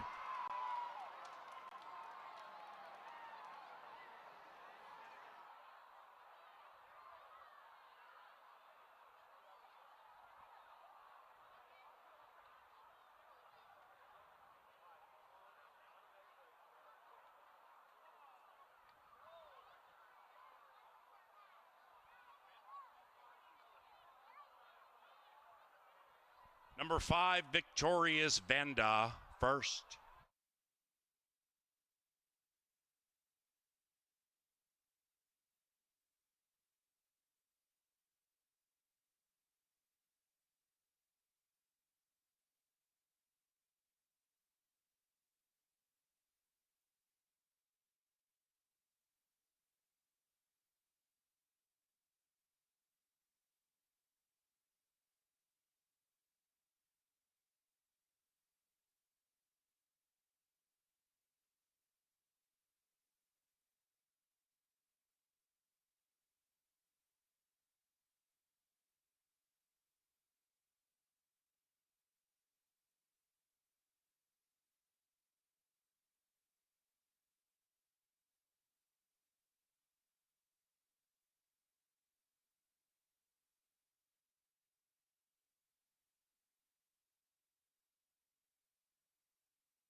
Welcome down to the paddock. Kevin Gorg alongside track announcer Paul Allen. How about the crowd? We've had back-to-back big days, 4 straight day of racing. We both talked this morning and thought it'd be friends and family, and this crowd is popping. Yeah, it's a very youthful crowd. Everybody seems to be having a wonderful time, and we start Thursday racing next week. It's only $2 for admission, so consider that if you're looking for something to do on Thursday. All right, you sweat Double H, who's riding in the Cornhusker. I'll start talking about race number 6, the late double. It's a 1-mile event on our main track. Another race where I think it has a little upset potential. My top pick is the good-looking gray right now on the screen, who I believe should get a very fair trip.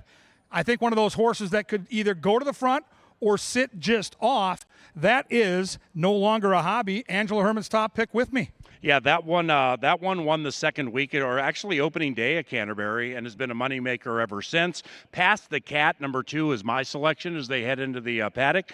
This will be second off the layoff for Past the Cat. Bad start last time.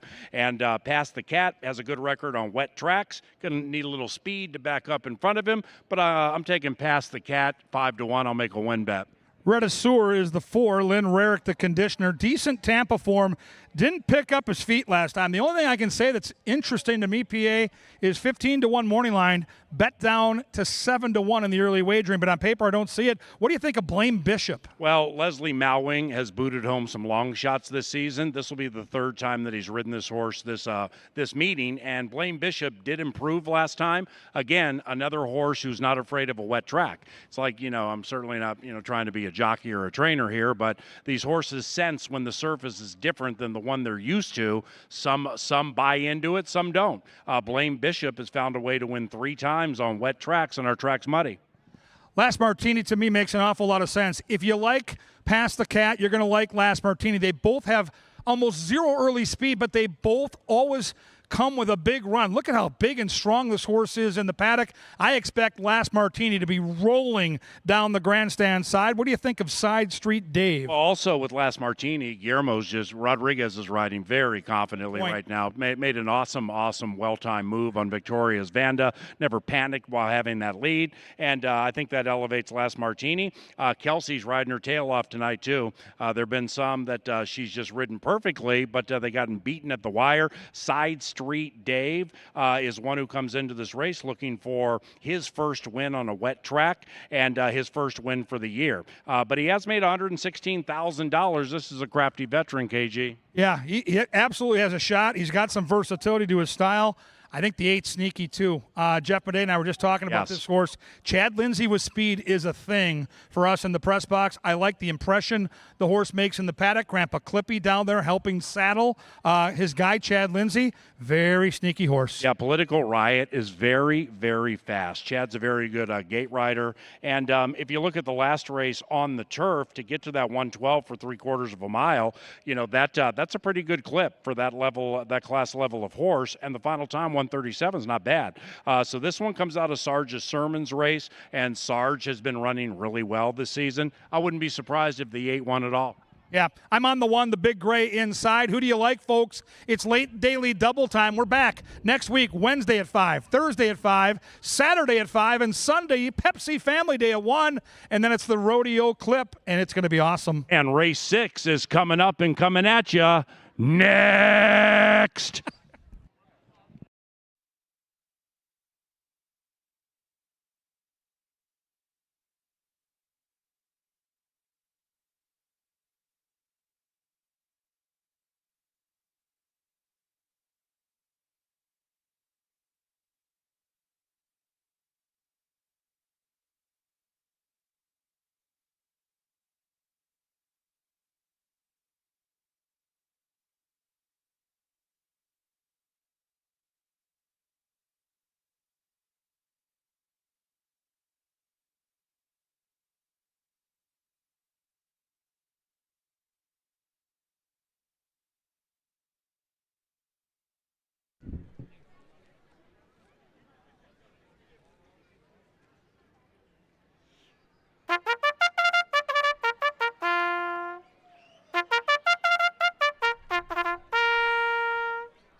On the track for race 6, in race 6, scratch number 3, Heat and Reheat, and number 9, Storm in Hong Kong. Scratch the 3 and 9, 6 minutes to post.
And the horses are approaching the starting gate for the SJ Mix.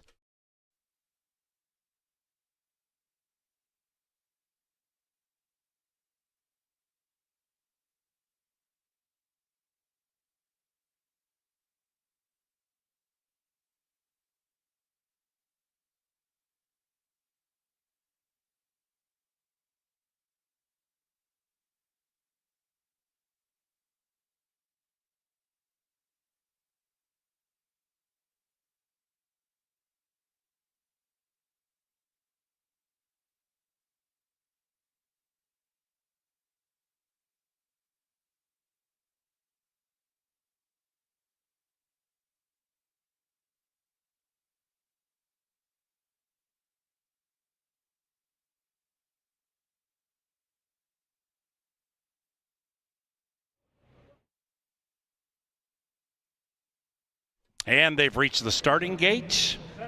It's race time. The Saturday penultimate.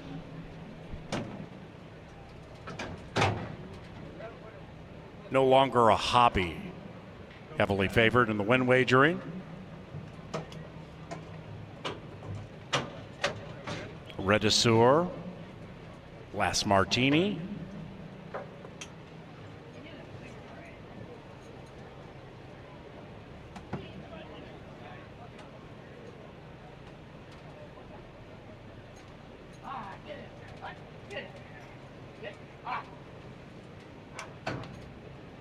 Redisseur and Roman. The veteran Side Street Dave and Kelsey.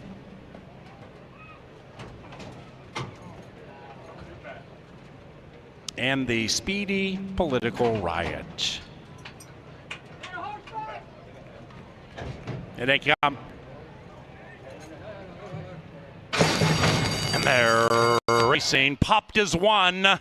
No longer a hobby is the gray to the inside. Out in path 3 being ridden rigorously for the speed. No longer a hobby grabs the lead. Side Street Dave alongside. Right behind the leader is Blame Bishop, who darts down to the inside. After that, Political Riot 4 lengths from the front. 5.5 clear from Last Martini, who's mid-pack. Then it's about 2.5, 3 behind that to Redisseur. Then we come back to Pass the Cat, who would have to pass them all to win race 6. They head up the Canterbury Park barn side, reasonable pace.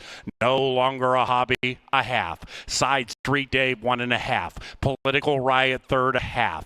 Inside of that is Blame Bishop, 3.5. Last Martini, 4.5. Redisseur, second last. Pass the Cat's about 17 lengths behind. No longer a hobby.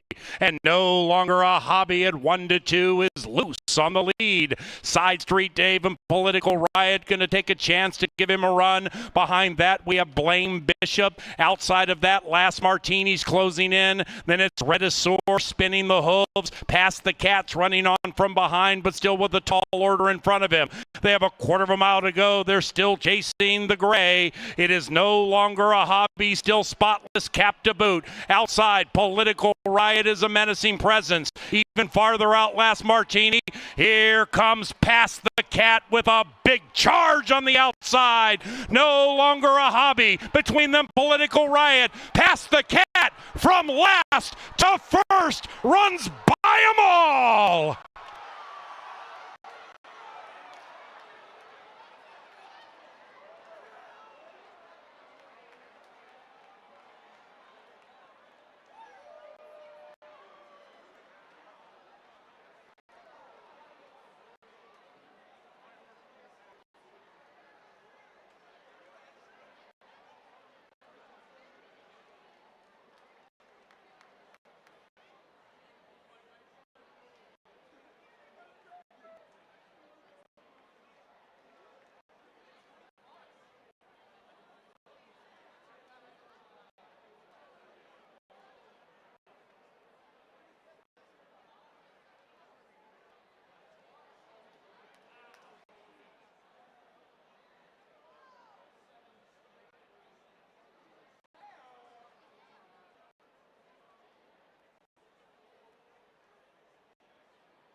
Number 2, Past the Cat, stylishly.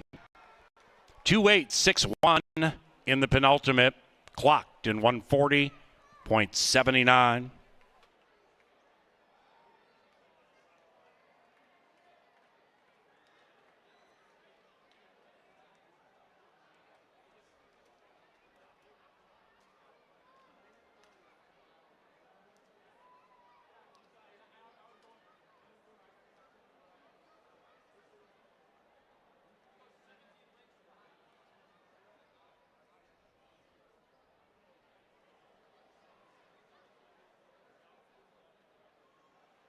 Race 6, official. Pick 3, 91.50. Pick 5 today, pay 273.90. 273.90 for the 50-cent pick 5. The 7th is our final live race. Off the turf. Distance okay. Scratch numbers 3 and 7. Scratch 3 and 7 from race 7. Post time in 20 minutes.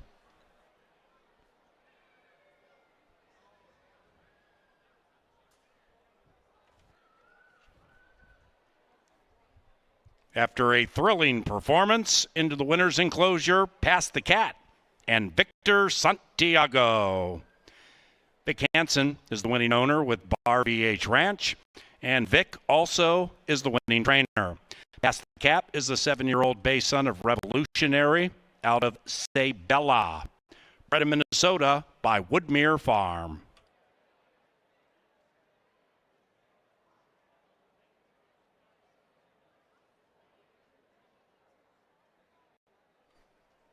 Canterbury 7th is courtesy of Quick Trip.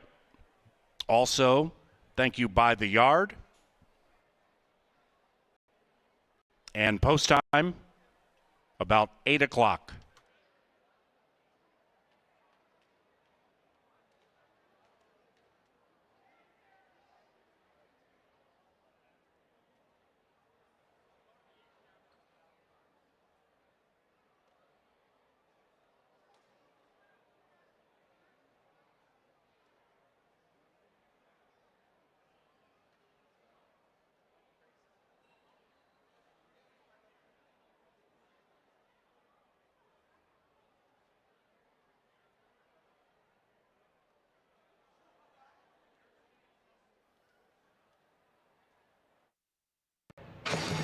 And they're racing. Popped as one. No longer a hobby is the gray to the inside out in path 3, being ridden rigorously for the speed. No longer a hobby grabs the lead. Side Street Dave alongside. Right behind the leader is Blame Bishop, who darts down to the inside. After that, Political Riot, 4 lengths from the front, 5.5 clear from Last Martini, who's mid-pack. Then it's about 2.5, 3 behind that to Redisor. Then we come back to Past the Cat, who would have to pass them all to win race 6. They head up the Canterbury Park barn side, reasonable pace. No longer a hobby, a half. Side Street Dave, 1.5. Political Riot, third, a half. Inside of that is Blame Bishop, 3.5. Last Martini, 4.5. Redisor, second last. Past the Cat's about 17 lengths behind. No longer a hobby. And no longer a hobby at 1-2 is Loose on the lead.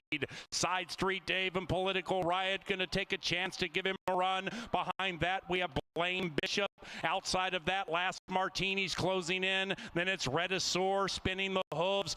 Past the Cat's running on from behind, but still with a tall order in front of him. They have a quarter of a mile to go. They're still chasing the gray. It is no longer a hobby, still spotless, cap to boot. Outside, Political Riot is a menacing presence. Even farther out, Last Martini. Here comes Past the Cat with a big charge on the outside. No longer a hobby between them, Political Riot. Past the Cat from last to first runs by them all.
How about a tip of the cap to our voice of the Vikings, our beloved announcer, Paul Allen. He touted that horse.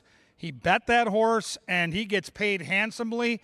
Pass the Cat passes them all at 15-1, and Finzi hits his pick 5. What fun up in the press box. Great call by PA.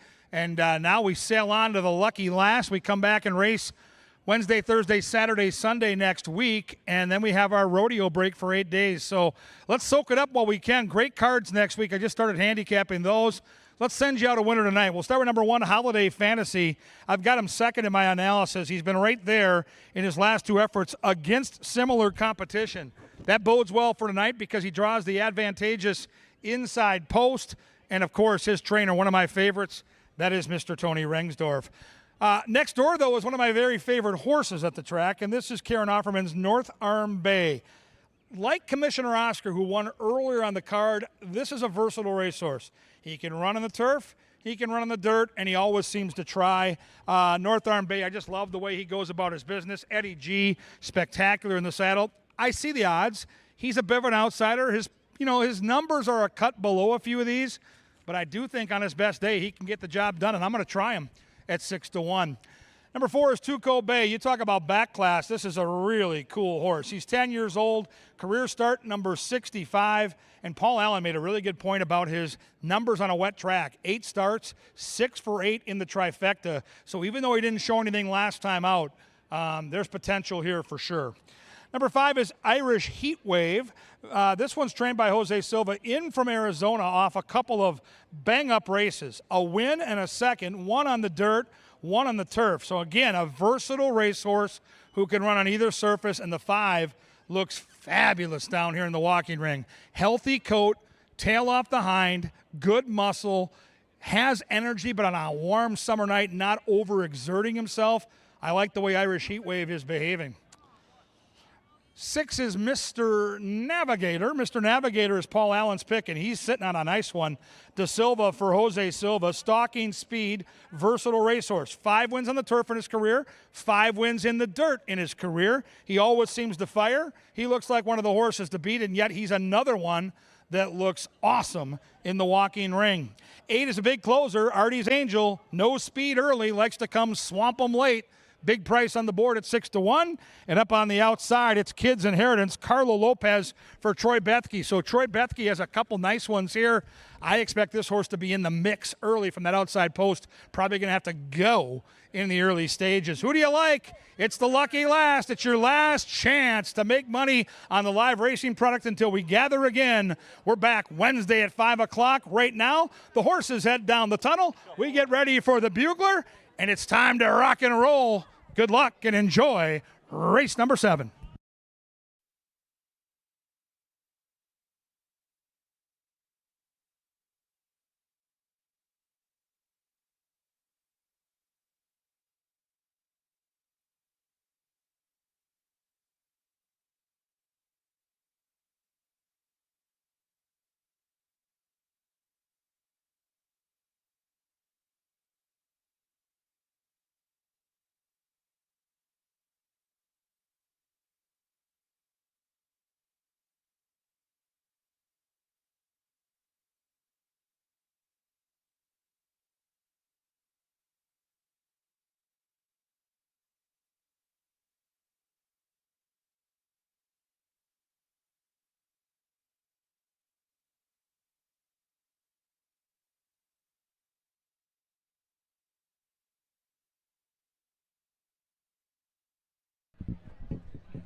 Into the post parade now for the 7th, which is not on the turf. Scratch numbers 3 and 7 to the gate about 7 minutes from now.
All right, race fans, this is it. This is a very exciting moment in my life. It's the night we give away free money. The Minnesota State Lottery supports racing in Minnesota. For that, we thank the Minnesota Lottery. These lucky fans have a placard. If their horse wins, get this, $50 in scratch-off tickets. We had a guy last year cash for over $2,000. Second and third get a swag bag with all kinds of mystery gifts worth hundreds, yes, hundreds of dollars.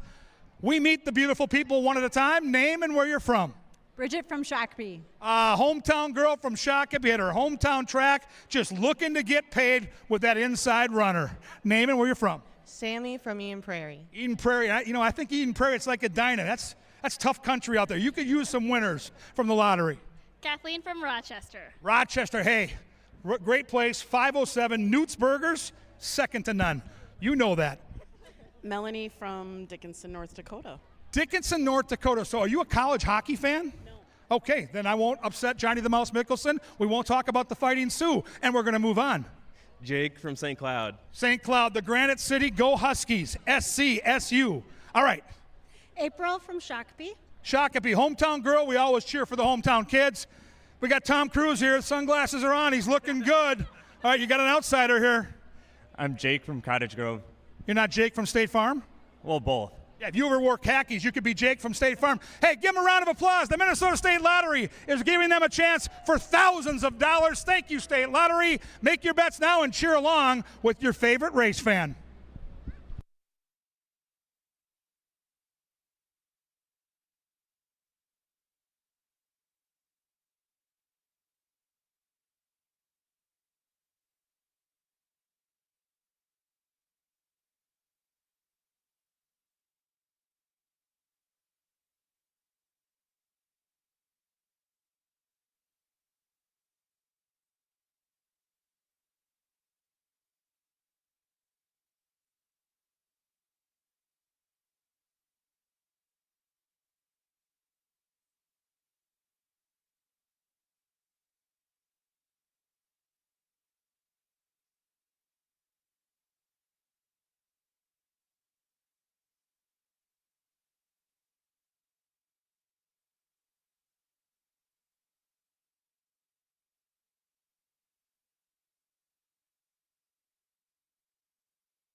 It's race time into the gate for the lucky last.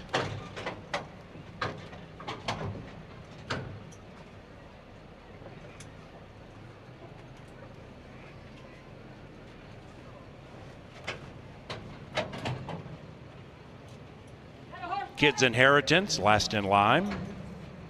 And here they come.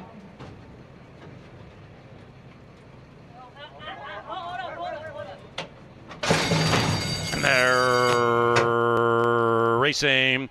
Square beginnings for all. Kids Inheritance looks to fall into the top part of the prize money and gets down to the inside with a 3-length lead. Kids Inheritance going speedily, but now beginning to slow down a tad with a length and a half lead. After that, we have North Arm Bay. That one is in second. Make that third now, giving way to Irish Heat Wave, who's beginning to move up on the outside as they head up the barn side. Mr. Navigator, 5 lengths from the lead into the outside of Tuco Bay. That one is to the inside of Artie's Angel, and the one in last is Holiday Fantasy, and the field's covered by 9. They have 4.5 to go. They're chasing the kid. Kids Inheritance leads it from Irish Heat Wave.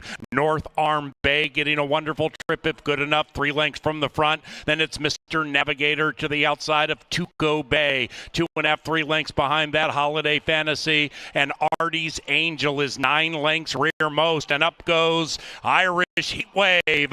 And Irish Heat Wave at 5-1 with a burst has taken the lead. Kids Inheritance is on the retreat. North Arm Bay's about to take second. After that, Tuco Bay, Holiday Fantasy, not today for Mr. Navigator. Likewise for Artie's Angel. They're into the final furlong. And North Arm Bay comes steaming through beautifully at 4.5-1. North Arm Bay now has to deal with Tuco Bay. And a couple of bays will flow down to the finish line together. But North Arm is better than Tuco. North Arm Bay wins.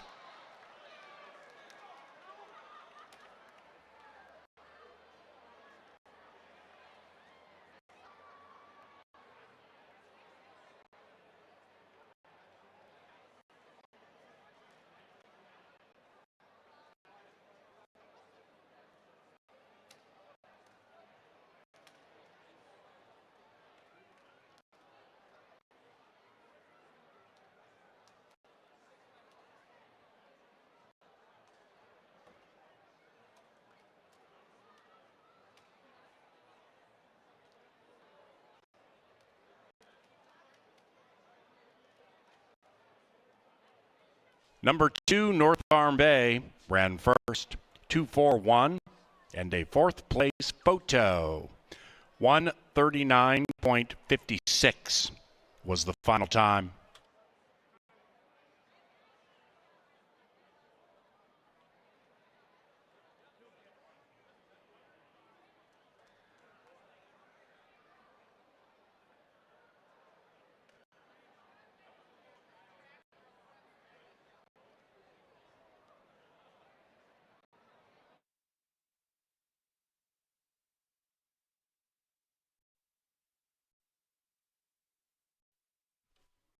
Irish Heat Wave 4th.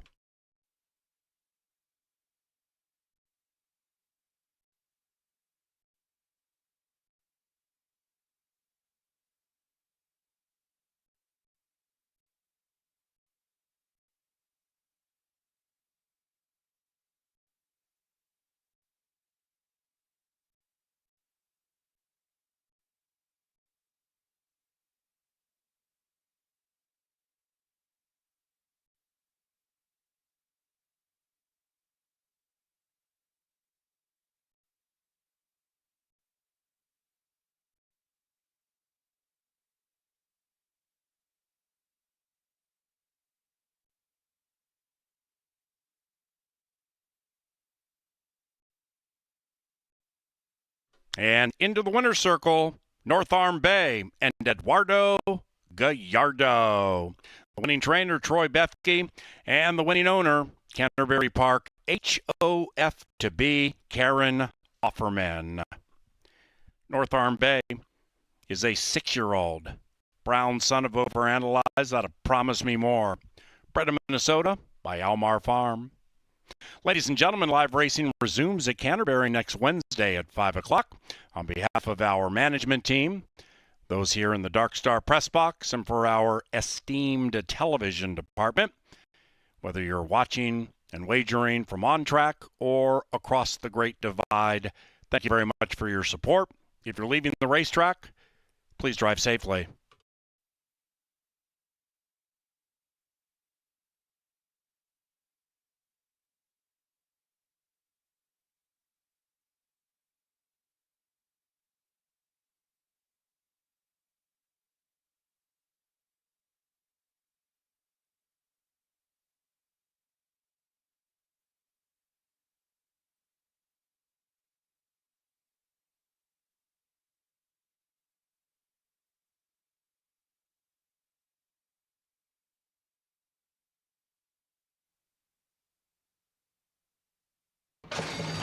And they're racing. Square beginnings for all. Kids Inheritance looks to fall into the top part of the prize money and gets down to the inside with a 3-length lead. Kids Inheritance going speedily, but now beginning to slow down a tad with a 1.5-length lead. After that, we have North Arm Bay. That one is in second. Make that third now, giving way to Irish Heatwave, who's beginning to move up on the outside as they head up the barn side. Mr. Navigator, 5 lengths from the lead into the outside of Tuco Bay. That one is to the inside of Artie's Angel, and the one in last is Holiday Fantasy, in the fields covered by 9. They have 4.5 to go. They're chasing the kid. Kid's Inheritance leads it from Irish Heatwave. North Arm Bay getting a wonderful trip if good enough, 3 lengths from the front. Then it's Mr. Navigator to the outside of Tuco Bay. 2.5, 3 lengths behind that, Holiday Fantasy, and Artie's Angel is 9 lengths rearmost, and up goes Irish Heatwave, and Irish Heatwave at 5-1 with a burst has taken the lead. Kids Inheritance is on the retreat. North Arm Bay's about to take second. After that, Tuco Bay, Holiday Fantasy, not today for Mr. Navigator, likewise for Artie's Angel. They're into the final furlong, and North Arm Bay comes steaming through beautifully at 4.5-1. North Arm Bay now has to deal with Tuco Bay, and a couple of bays will flow down to the finish line together, but North Arm is better than Tuco. North Arm Bay wins.